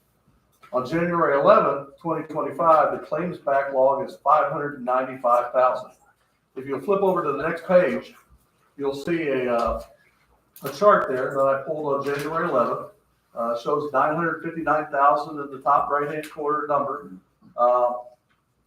The next number you'll see is July 16th, 2022 of 594,741 claims. The reason why that date I pulled is that's 1 month before the PACT Act hit. It was the most instrumental piece of legislation to affect veterans in decades. And you can see the volume shot up tremendously after that. The chart below that, you can see the third date from the right on the bottom of that chart is July 22nd, and you can see the spike that happened over the last 3 years, and that was why the county had brought more revenue in. There was a tremendous amount of claims that came in. They dropped off a little bit. Now they're spiking back up again, and we'll cover that in the letter here.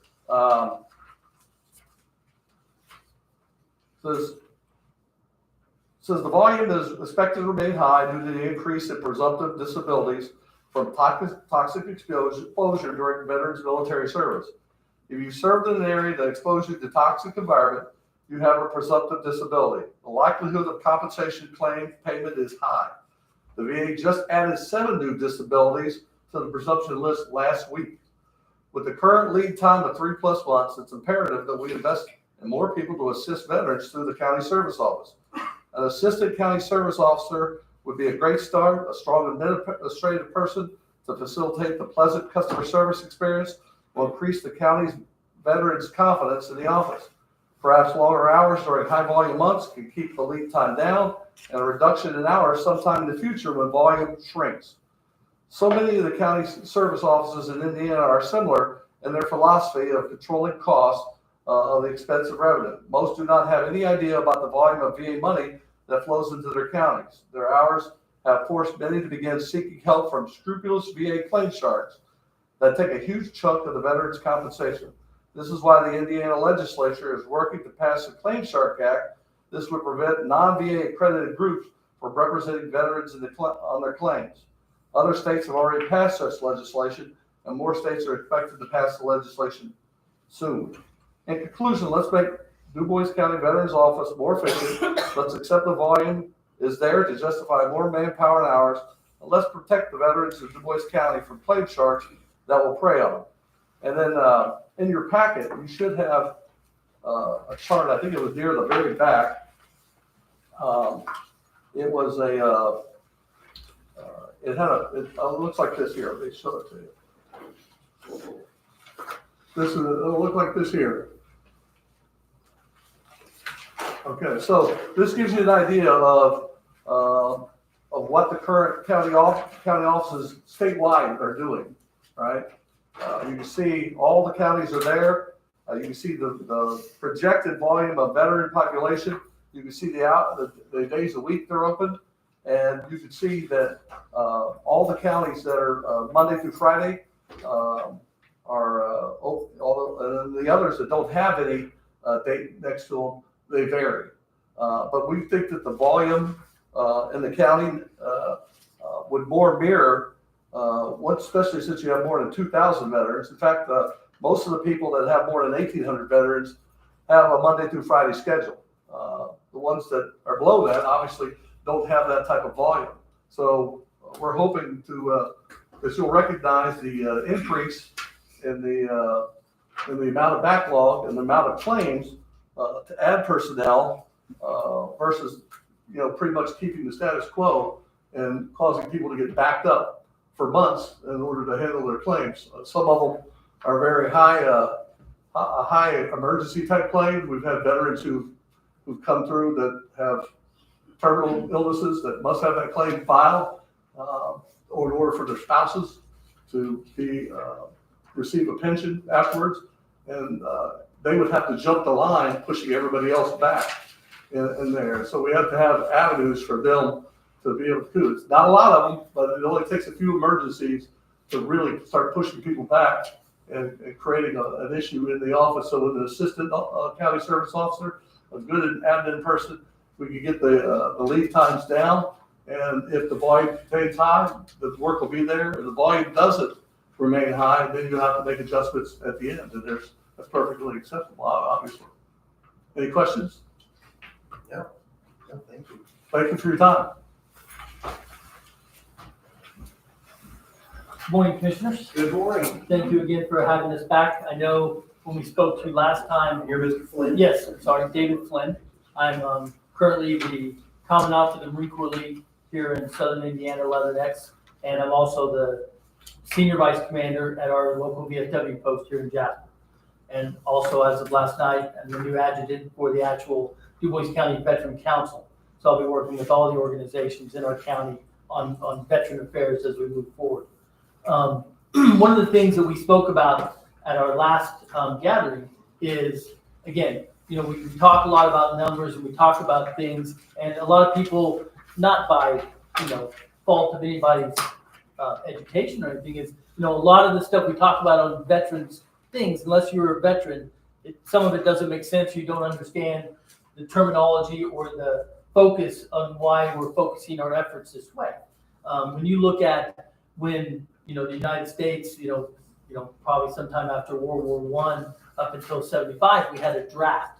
Then a lot of people were forced to serve against their will. Let's just say, they didn't want to be drafted. They didn't want to join the military or whatever. So you have that group of people.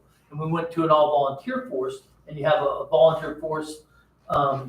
People are joining because they want to join for a number of various reasons. But when you look at the numbers, with the draft force, our numbers are very high in the veteran community. We had a lot of people who served, and again, from day one, they're eligible for benefits within the VA or within the DoD system of care for education, for health, for job training, for different things. And that's varied over the decades. But when we went to an all-volunteer force, obviously those numbers came down a little bit. And the VA being what it was, it's grown over time, and you're seeing a lot of emphasis probably in our last lifetime, in the last decade, because of the conflicts we've had in the Middle East and Afghanistan. A lot of people have served and have gotten out. Now we've passed new laws that make it, I won't say easier, but it makes, when we say presume that this happened to somebody because of where they served. And so a lot of the people, even if they served just for a little bit of time in these conflict zones, a lot of people are eligible to apply for different benefits because of that. And so that's why you're seeing obviously a large rise, because over the last 20 years, a lot of us have been over there, most of us more than once. So, those numbers are gonna continue to rise, during, probably for the next decade for the people that have served in those regions. So we see an influx of those numbers now that we didn't see, as unfortunately the World War II and Korean veterans are starting to pass away. You would think the numbers are going down, but actually our numbers are spiking even up further because of the presumptuous conditions that we can now apply for. And again, like I said last time, Du Bois County is a unique place.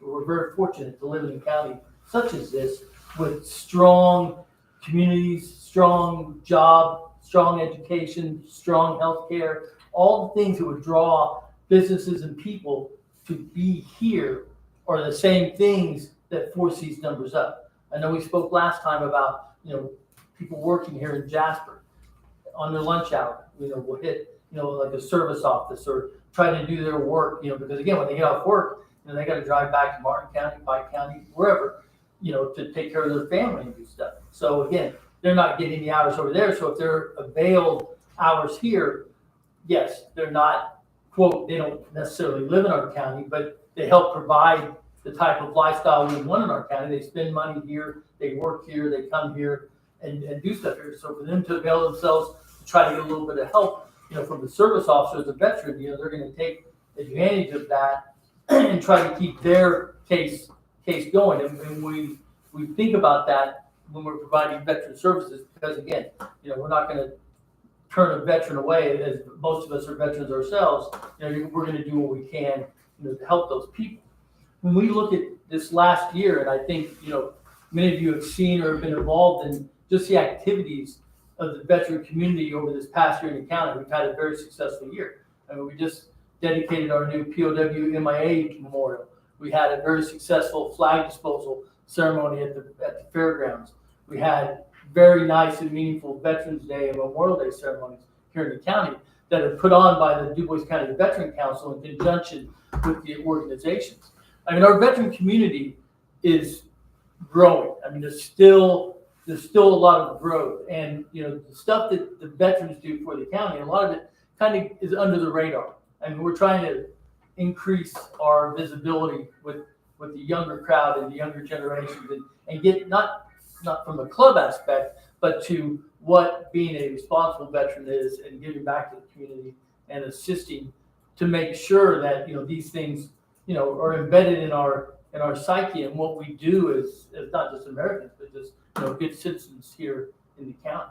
So with these hours and the things that Speedy and Susan had talked about, by increasing hours or having flexible hours to be able to be open a couple nights a month, or be open on a Saturday when they're not people aren't necessarily working and have that time, and having hours to be able to set up a clinic and do outreach, because most of these organizations meet once a month, where they can go, and set up and do their hours, like 4 to 8, that day, at St. Anthony Legion or Holland Legion or something, to make sure that the veteran community knows about it, but we're going to them. I mean, Du Bois County is a big county. I mean, yes, Jasper is the heart of the county. It's our county seat, but the county is still big. We have a lot of people outside of Jasper, that if we just expect them to come here for this type of service, we're going to miss some people. Some people just can't. And like I said last time when I brought it up, when I was on the election travel board this last election, we went to nursing homes. We went to people's houses that were shut in. We do this for our citizens to vote, to maintain our style of government. I think doing it or trying to do something in a similar fashion for veterans, it's just a common sense approach. And I say that being that if you look at our state and our national leaders and the leaders, we have a lot of leadership come from this area, from Du Bois County. And these people are getting elected because their common sense approach to sometimes very simple problems. And I think that if we keep that mindset, that this type of work and this type of thing that we want to do with veterans, and again, we're not going to grow it, from this to this overnight. It can be sequential and stair step. But I think you'll see that, again, the money that's brought into this county through, veterans, receiving their benefits and stuff, they're going to spend it here on education. They're going to spend it here on different things. And even the people that aren't necessarily from Du Bois County, they're gonna spend it here because they work here, they bring their kids here for sports, they socialize here, look at the festivals that we have throughout the county in one year. I mean, if veterans feel comfortable and feel welcomed, it's good for businesses, it's good for employment, it's good across the board. So the detriments I see don't really exist for a reason for us to proceed with some type of growth, within our veteran community for services. Thank you for your time. Thank you. Thank you, sir. Mayor for support. Glendor? Same thing, sir. Okay, Appreciate your time. yes.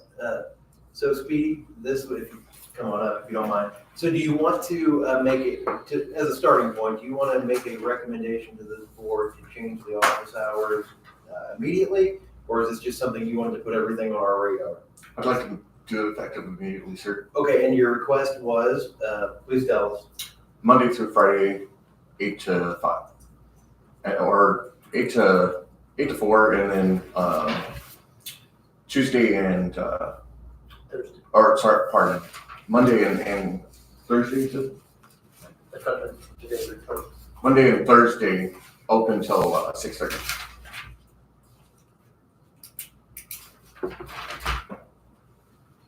So what you sent in the email was 10 to 5:30 Tuesday to Friday.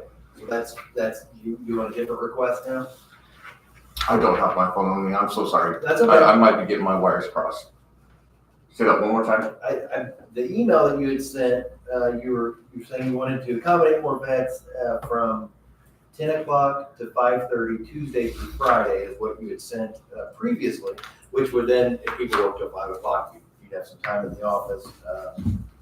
But if we want to do something different than that, we can consider. I do want to change that. I talked to some of the gentlemen I work with very closely, and we're wanting to be Monday through Friday, and then we want to be open later in the day. 10 to 6 is fine for me. But we want to also 6 or do 6:30? 6:30. 6:30, okay. About this, is that a part of what recommendations you have on this sheet, or is it not?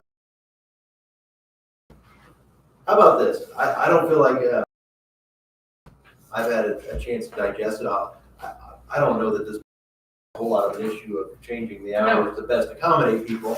But how about you and I just have a private meeting, we can approve the change of whatever hours we come up with at the next meeting? Good to go. Would that be okay with you? Okay. And then that'll give at least me some time to digest everything that was sent here today. And I think it's well received. It was well received last time you brought it here. And you'll have my support in making some changes to the office and doing a lot of the things that Mr. Flynn talked about and Mr. Hensley. I think you and I just on a private level, we could probably start there and then bring it back here for additional approvals and things. Are they gonna change to full-time then? Well, that's some of the stuff we have to talk about. Because the council will definitely have to be involved. Sure.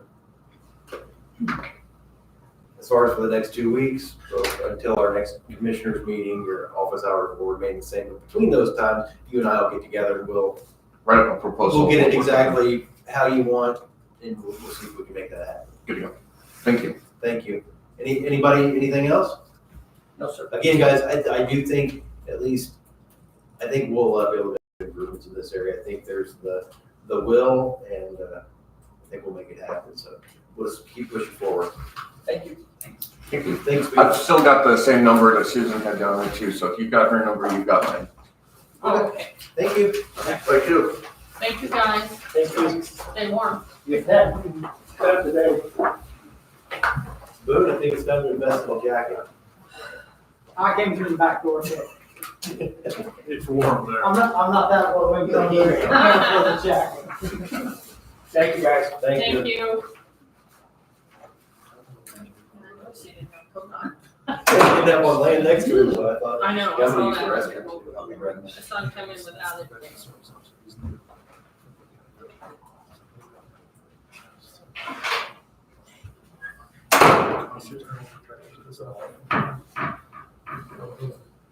Thank you, Mike.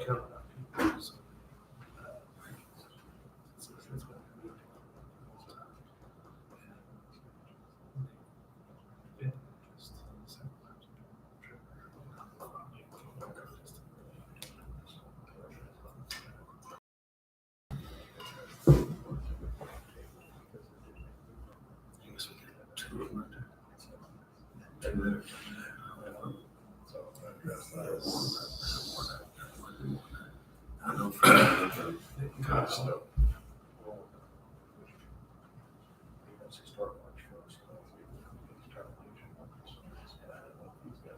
That might be it.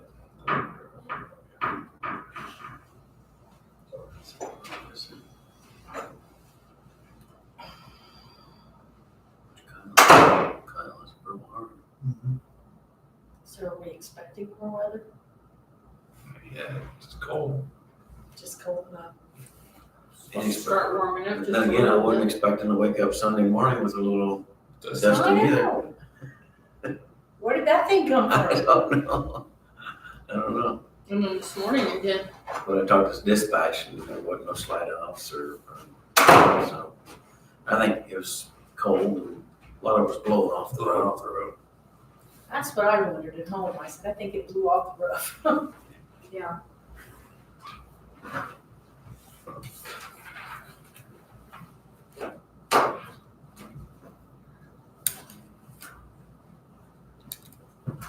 It's cold in here. Yes, it is. What?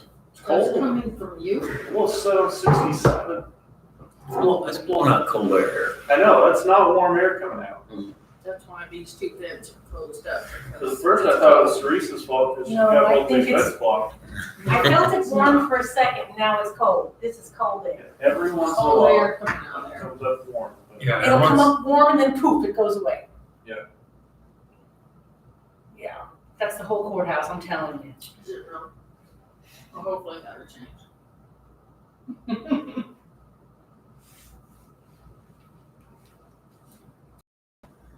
When you sit by the windows, it's worse. Well, I bet. I bet. So how is your staff? Everybody good over there?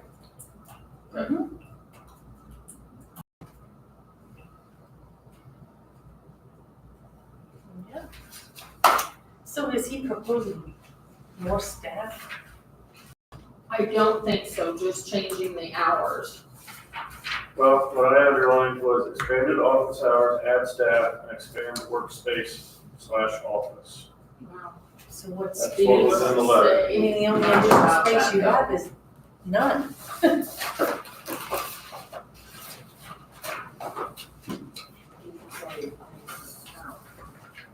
I know it's in there, but I mean, he, Yeah. And I don't know if that's all, like, so can they move how quickly he wants to get all that done. a mobile office to another place for like a half a day or? Well, no, that they really have to move it off. No, Being I mean, there. just a mobile office to like Celestine for a day to, you know what I mean? Pretty depend on internet service. That's true too. To accommodate the veterans that can't. They use, you know, have some, a day for or mobile somewhere. To gather the info, maybe just the beginning, you know, gathering the info. Is this anybody's stone man? Nope, you want That another one? was yours. I thought it was mine too, but I wasn't positive, so. I didn't Here's want to- another one. Mine's still in my bag here. Pass it on. Chad's apparently eating them. That'll be for next time. All right, we'll wait. They're chocolate? Yes, they are. There should be. I would assume. I thought it was just a little bit. Okay, looks like we're all back. Let me see where we stand here with the agenda.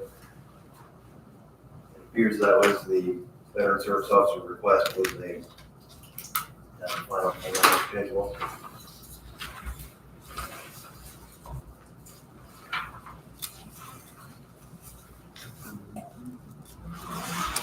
So 10 to 6:30, that would be no lunchtime then? I think there's been some back and forth, and that's why I wanted to meet with them individually to say, for one, if we're gonna change the hours, that's fine, but we only have his position approved for so many hours currently. So I think we'd be able to take certain actions immediately within the amount of hours that he's been approved.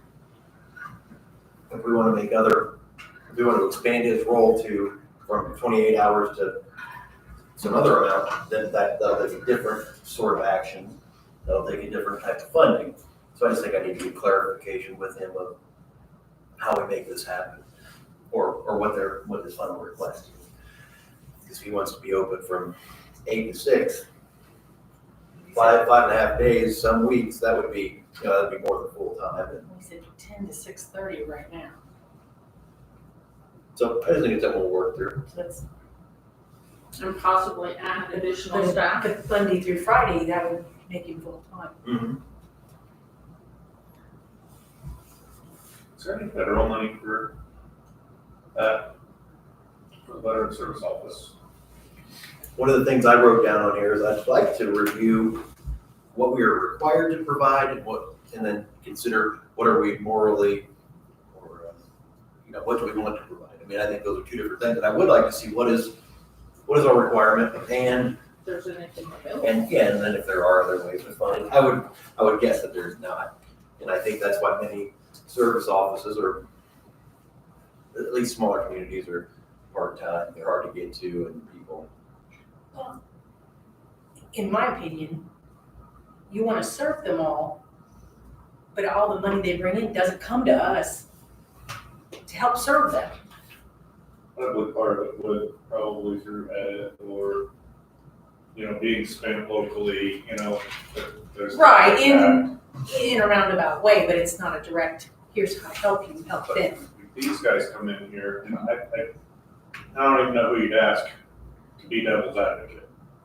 Who could come in here and say, here's the reason why you wouldn't do all these things. And not because I want to not do it, but because I want to hear both sides of the story. You want the big picture. Yeah.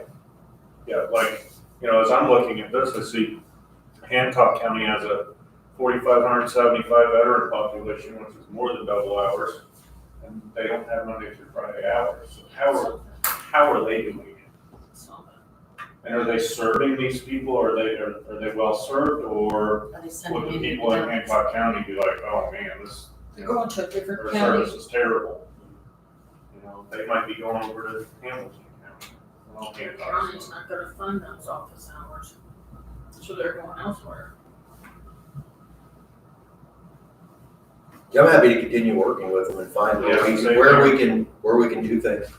And then working with, within the confines of the financing. I think there's, like I told them, I think there's definitely ways we can improve. Anything else on that topic? Nope. For the moment. Okay, next I had something here. Last time we talked about the county vehicle policy on personal use. There were two departments, the sheriff's department and EMA, that were accepted from our policy that's in our ordinance. And if we were to summarize the whole of our take-home vehicle policy, it was if you use it for personal use, then you have to go by the Internal Revenue Code, and it's a taxable benefit. If you use, and that our policy also says personal use of county vehicles other than commuting for travel outside of DuBois County is prohibited. So, yeah, the same thing we talked about last time. If you're going to an event, if highway department has to go to another county to get a piece of equipment, these are things that are all directly related to the business that we're doing. Those things would all be allowed. So I did reach out to the sheriff's department and EMA. EMA said they have no need to be accepted from the policy. And the sheriff, we did have I did say that the reason that this was brought up was that there were a couple reports given to me that county vehicles were in outside of the county, and it didn't appear to be that they were doing county business.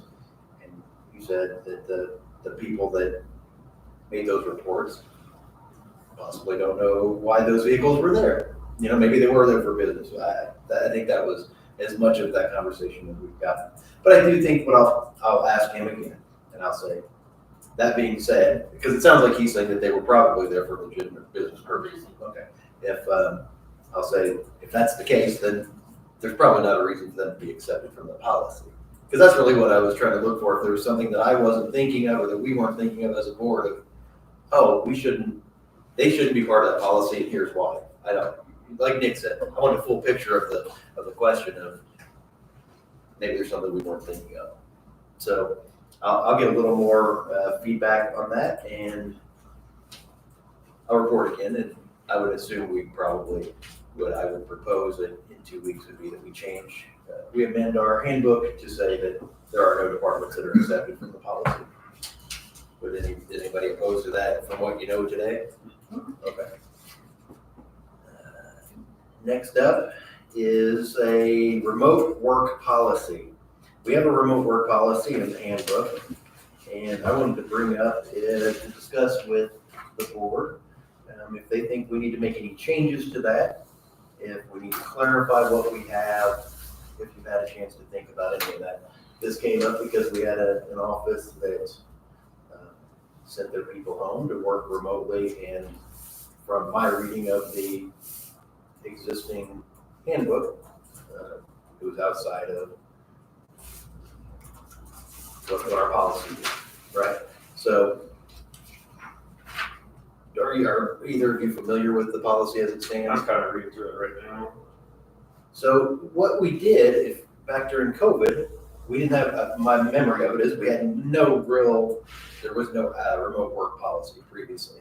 So we created one, and the policy states, in the event of a health pandemic or an FMLA qualifying condition, the county may require or allow employees to temporarily remotely to ensure continuation of all essential duties. So that is right underneath the headline of this section. And so really it's, the way I read it is everything below that goes along with that. That means it has to be an FMLA qualifying event, or it has to be in the event of a health pandemic. Basically, we don't currently allow remote work unless it meets one of these conditions below. And so what I'm asking the two of you, do we want to make a remote work policy that allows for a department head to say, Mr. or Mrs. Employee, here are the job duties, you're welcome to do those at home? Do we want to be open to considering those things, or do we not? It says here too that if an employee, the county can require it, so that makes sense to me. If the county says, you're a critical employee, we understand that you have in one case, an FMLA event, you have a mobility issue now, you've hurt yourself in such a way you can't leave, but you can still do your work at home. We could say, please do that, or we could work with a person under that if it's, again, coming from the county. If the county requires it. And if the employee requires it, basically the department head is supposed to review the request to see if it makes sense. And there is a remote work request form that should be completed by the employee and submitted to their elected official. And then it would be given to the Board of Commissioners for final approval. So that's how it should work according to what we have in here currently. I'm satisfied with it as it is, but I may be old fashioned. There's other governmental and quasi-governmental organizations that allow for it. And there's others that have allowed for it, and they're saying, by July 1st, you're coming back into the office, the state. The president signed it yesterday, it's pretty much now. The president did that too? Okay, I was only aware of Governor Braun's. Governor Braun said, all you remote state workers are coming back to office by July or whatever. So. Signed it yesterday. Straight up there, so. President Trump did? Yes, he did. And for federal employees? Yes. Okay. So now in Indiana, state and federal employees will not be allowed to do this. There's still private companies that can do whatever they want. So I don't know. I'm open to have the discussion. I think we keep it as is unless there's an exception as far as FMLA event. Of course, with the department head and us as well to make that change if need. I think we keep it as is. So you'd be comfortable, and I think this probably allows for it, if the auditor came in and said, I really need this to work. Here's my request form. This one, my second deputy, they can work from home, and here's why it makes sense for the county. So would this request form be for every event? So in this case, the auditor comes in and says, I need this employee to be able to work from home. Is that like this Thursday? Or is that permanently, like as I see fit? Because I feel like maybe in some instances, I'll use Sandy as an example, she might have one or two people in her office that could possibly work from home, but they would only do so as Sandy sees fit. Not, so they don't have to come to us with a request form every time she says, you know what, this Thursday, I'm gonna let you work from home. Maybe it's a snow event, maybe it's flooding, whatever reason. Maybe it's just a health thing. Like, I don't feel well, I probably shouldn't be in the office, but I'm capable of getting my work done and you'll allow me to work from home. Those kind of situations, I feel like if we would trust our department heads to make that decision, I would be okay with that. Now, that said, I don't want our department head to be like, okay, from now on you work from home full time. That's not really the intention. I feel like it would be a kind of a situation based. I think what happens, and what happened in this particular case was one office says, staff, go home, and the office closed. Right, so on one hand, I think commissioners set the office hours. Generally, that's what we do. So that was done. It's one, and another thing, it'd be one thing to say, if Sandy was the department and said, okay, you two can go home, and here's the work for you. That's different than, I think that makes sense. State of emergency or. What happened here, again, those people went home. Why are they home? Why is their office closed, my office? I think it causes a morale issue. I think it causes a confusion among employees. And I know not every office is exactly equal, in what they do, what they could do remotely, what they couldn't. I guess I'm just having a conversation. I don't have an answer on this. So what happens when the county has an emergency, like a weather event like we just had? Because the office is closed, period. Well, that was at our declaration, at our Yes. decision. So what happens if we get a weather event in the middle of the day and you shut down a half a day? You guys would have to shut us down. They don't have the authority. Yeah. We don't have the authority to do that. Right, but I mean, we If my shut them people don't down. wanna come in, they'd have to take PTO time. Okay. If the offices are open and I have to cover somehow, I have to keep that office open. If you're open, I have to keep it open. And that's what I think, that's where I fall back on. We have a more generous PTO now than we've ever had. We've given employees 3 days additional, that used to be sick days, that they can use for any purpose that they wish. So if a person lives in a rural area of Ferdinand, they have to drive here, I would say, you got those 3 sick days that are now PTO days, use them for this. I don't want you coming in if you don't feel safe with your. But I can't shut down the whole county because 5% of the people, like my driveway is terrible, but I can't base everybody on my driveway. So I would say, use your PTO day, don't come in, and then, you work when it's free to come back in. But if it's unsafe for everybody, we'll shut it down. That's how that's how I've looked at it. My office, we don't have enough technology to send home with everybody. That was my next question. And some things, Yeah. you have to be there to Yeah. serve the public. You Right. can't- It's a public office. Yeah, You can't deal with walk-ins from home. No, right. I can't tell them, hey, come over to my house today. Right. I don't think You're not equipped. it all fit in the same box either. I mean, your office couldn't do it. That doesn't mean another one couldn't do it effectively. And I guess I would like to leave that leeway to a certain extent open to that department head Make that decision. to make that decision in certain cases. It's something we're able to do where I work, that I think is a nice benefit sometimes. You don't want people coming to work that don't feel well, that can spread it throughout your office, and if they're able to complete their job from home, why lose the productivity? You use a PTO day, you lose the productivity. Yeah, your employees whole, but your office is losing that productivity for the day. You're gonna lose it when they're on vacation too, so it's. Well, I understand that. I'm just saying, in this case, I don't see what the harm would be in allowing somebody, in certain situations, I'm not saying that we should have permanent work from home people. But, you know, a handful of days a year, I don't think it's really that big a deal.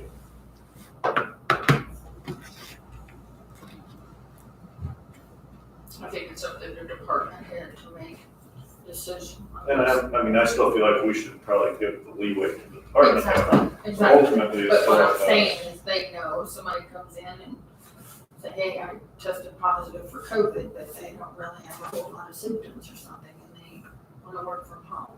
Then again, you've gotta be able, that office has to be able to be set up for that, and that's not the case in some of the offices. Or even I have a small child that is sick from school and I need to stay home with them. But I'm able to answer my emails and remotely answer phone calls. I don't see an issue. And I guess I do see an issue with it. I work at home on the weekend sometimes. I get interrupted. Somebody comes in and does the dishes. Hey, what's going on? I don't get the same 8 hours at home as I get when I sit here in that office. I think we definitely, there is a cost to the county. And heck, and I think it takes away from the professionalism of, I'm sure we've all been on Zoom calls where comes little Billy running through the back, the dog's barking, whatever. I think we lose. I think the simple thing is to just say blanket none unless you get permission. And then that keeps the authority with us, like with the Purdue Extension situation. We had an employee that tried to go to work. Then they called all three of us, I believe, and they made the effort to go to work. It wasn't safe. I don't know if it was just me unilaterally or maybe I contacted one of you guys. You made the attempt. If you can work from home today, you know, we're the executive. We get to make the final decision on some things. We're like, yes, you work at home until your employer or your facility is safe for you to attend again, right? So I think that made sense. But I don't like it that it's just a department that says, well, I'm just going to send you two home, you two stay. I think that leaves us. I think that's. If we use the Purdue Extension as an example, I feel like it would have been 100% okay for that employee not to attempt to go to work, and the department had to call us and say, hey, I'm going to have my staff work from home today. The lot's not cleared, the sidewalks aren't cleared. There's no safe way for us to get to our office. How do you notify the public that you're closed then, in case somebody does want to come in? Social media, radio, our 'Cause website. I mean, that's the other thing is, you need for So with people to that, try to come and you're not there. so their boss contacted me the night before, hey, can my people work remotely? No. But if they would have said, my landlord at my facility, you know, I wasn't aware of the depth of the situation. I would say, if it's unsafe because you're landlord, then I could have said, landlord, you must come do it. The landlord said that they would have. Yeah, but see, those are the types of situations where I feel like maybe it should be okay. It's not a, hey, the whole office, let's all work from home next week because we don't want to be here. It's more of a situational, we're still getting productivity out of it. How about this then? Because really what we're talking about is this last one, right? That's some people didn't feel. That's a good example. It's a good example. I mean, we're not talking about Donnie wants to work from home every Wednesday because it works better for his schedule. I mean, we're not talking about that stuff. No, I'm thinking situational. Kid's homesick, you're not feeling well, probably shouldn't be at work, but, you know, able to do your job from home. And I think you accept a little bit of, okay, so you're 90% productive at work and 80% productive at home. So yeah, you might lose a little bit, but I think just as a whole, you know, a few days a year isn't gonna make a big dent in things. And yeah, it's ours. It's a whole bigger thing too. And it's being used. I get that. I think that's a big part that I want to make sure we don't forget. Take the humanity out of it. How about what is it? Right. They're not gonna, employee taking advantage of things like that. They know their employees are not Yeah. there. So I'd say if we took her office, for example, say chief deputy says, I've got this situation. It's either the snow, it's my kid, it's my sickness, because things that we've talked about. she asked the department head, the department head says okay with it, then they would have to get with one of us to give it the okay. So again, that would be for those emergent situations, those rare occasions, those special occasions, right? I mean, is that kind of what you're going for? For the most part, yeah. Because that's how it would I have don't to know be. that it has to elevate to the commissioners every time, though. I mean, I think to a certain extent, we trust Sandy to say, you know what, my first deputy called in and this is her situation and, I'm gonna approve it because I know I'm still gonna get good work out of her for today. I would say that, Because I feel like we need to trust our department heads to a certain extent. I mean, we're the oversight. It And does say something in the handbook about turning in a work log. and we're still gonna oversee this, and if Sandy abuses this and starts having her staff work from home all the time, then we approach Sandy, but maybe not every situation where this happens.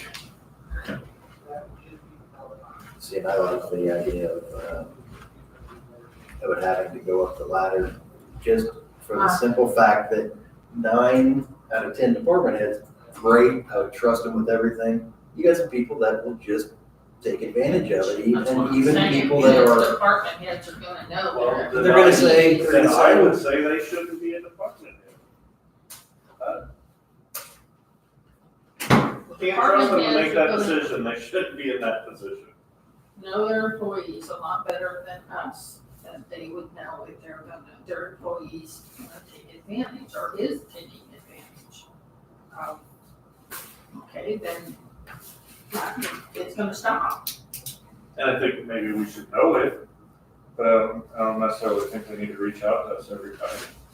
I mean, that'd be like, I mean, I look at my own job, and, you know, yours, for example, if somebody works from home, you're not gonna contact the bank president to say, hey, so-and-so's gonna work from home today. At the most, it might go up to HR or their department head.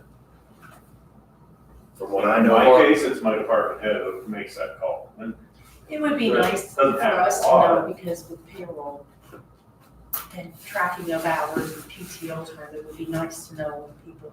And I agree, and you should know, and we should know, but I just don't think they should have to reach out for permission every time they do it.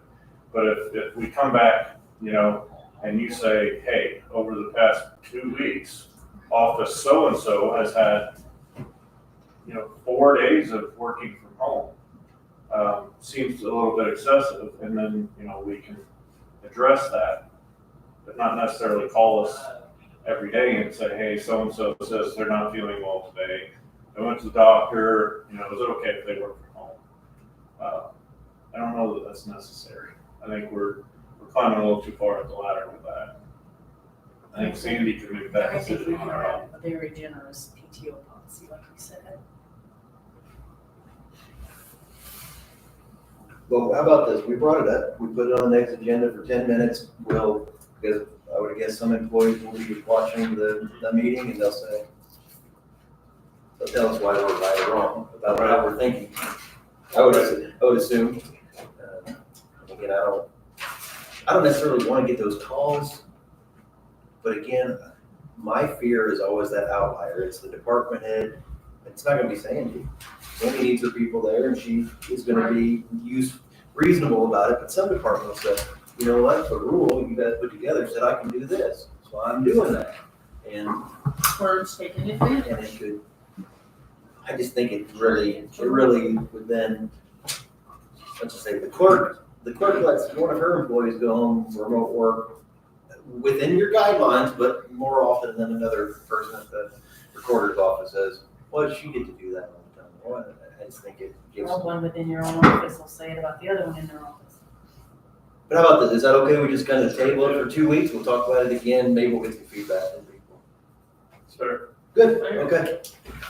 All right, where are we at now? Otherwise, we'll maybe be here all day. Remote work policy, okay, we'll talk about that again. County vehicle, both of those we'll talk about again. I did send an email, I believe yesterday or day before, to both of you. BIS Digital is one of the companies that was wanting to send they offered something to us at whatever, $19,000. I said, look, you do somebody else if I can see an example of it. I sent you Davies County. So the way they do it is they have one camera here. Saw that. It points forward, the lectern goes over there, and when we're talking, doing business, it's facing us. Then I guess somebody out there, I don't know if they have it remotely or if they manually move it, but it moves over to the person speaking.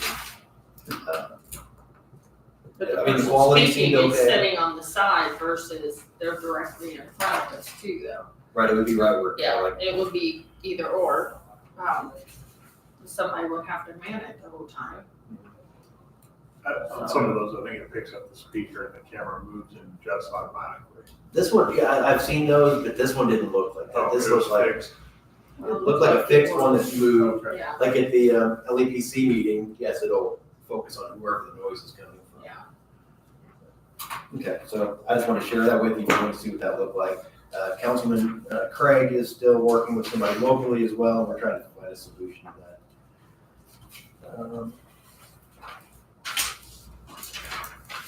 Mr. Schneider, you had something else? Yeah, so as soon as I mentioned, I thought it'd be best to table the discussion on the jail medical services agreement. I got an update on it, so I want to revisit it. Okay. There was a contract that had been extended. I had sent back some change to language. Sheriff Kleinhelper was working with them, hope to have the final indemnification language to us today to approve. So one of two routes for you guys on that topic with onboarding a new provider would be to approve that at the February meeting or consider it at the February meeting, or proceed with subject to our approval of that indemnification language and it can get signed. So that I think can stand alone from the second component. We have a current provider, Quality Care, which we would need to give a notice of termination letter, and that's the time-sensitive thing. And I would seek approval from the board to submit that 30-day requirement with an end date, I believe, of February 28th.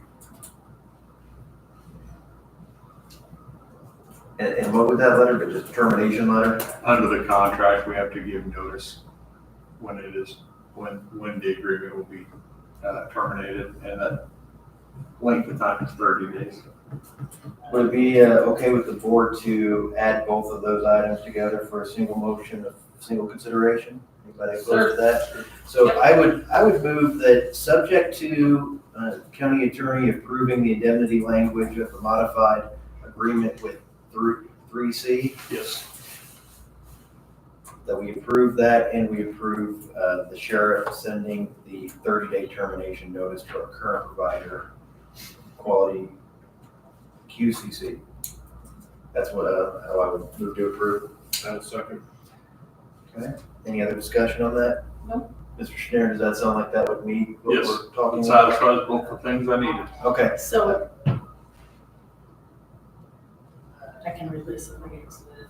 so again, just to restate it, would be we're gonna approve the sheriff sending a 30-day required termination notice to our current provider, and we are approving the new agreement with the new provider, subject to the county attorney approving the indemnity language. All in favor of the motion, say aye. Aye. Aye. Anyone opposed, same sign. Motion carries. Mr. Schneider, anything else? No, sir, thank you. Anything else from you gentlemen? Anything else, or anything from Commissioner? No. Good. Auditor? Looks like we'll close the meeting.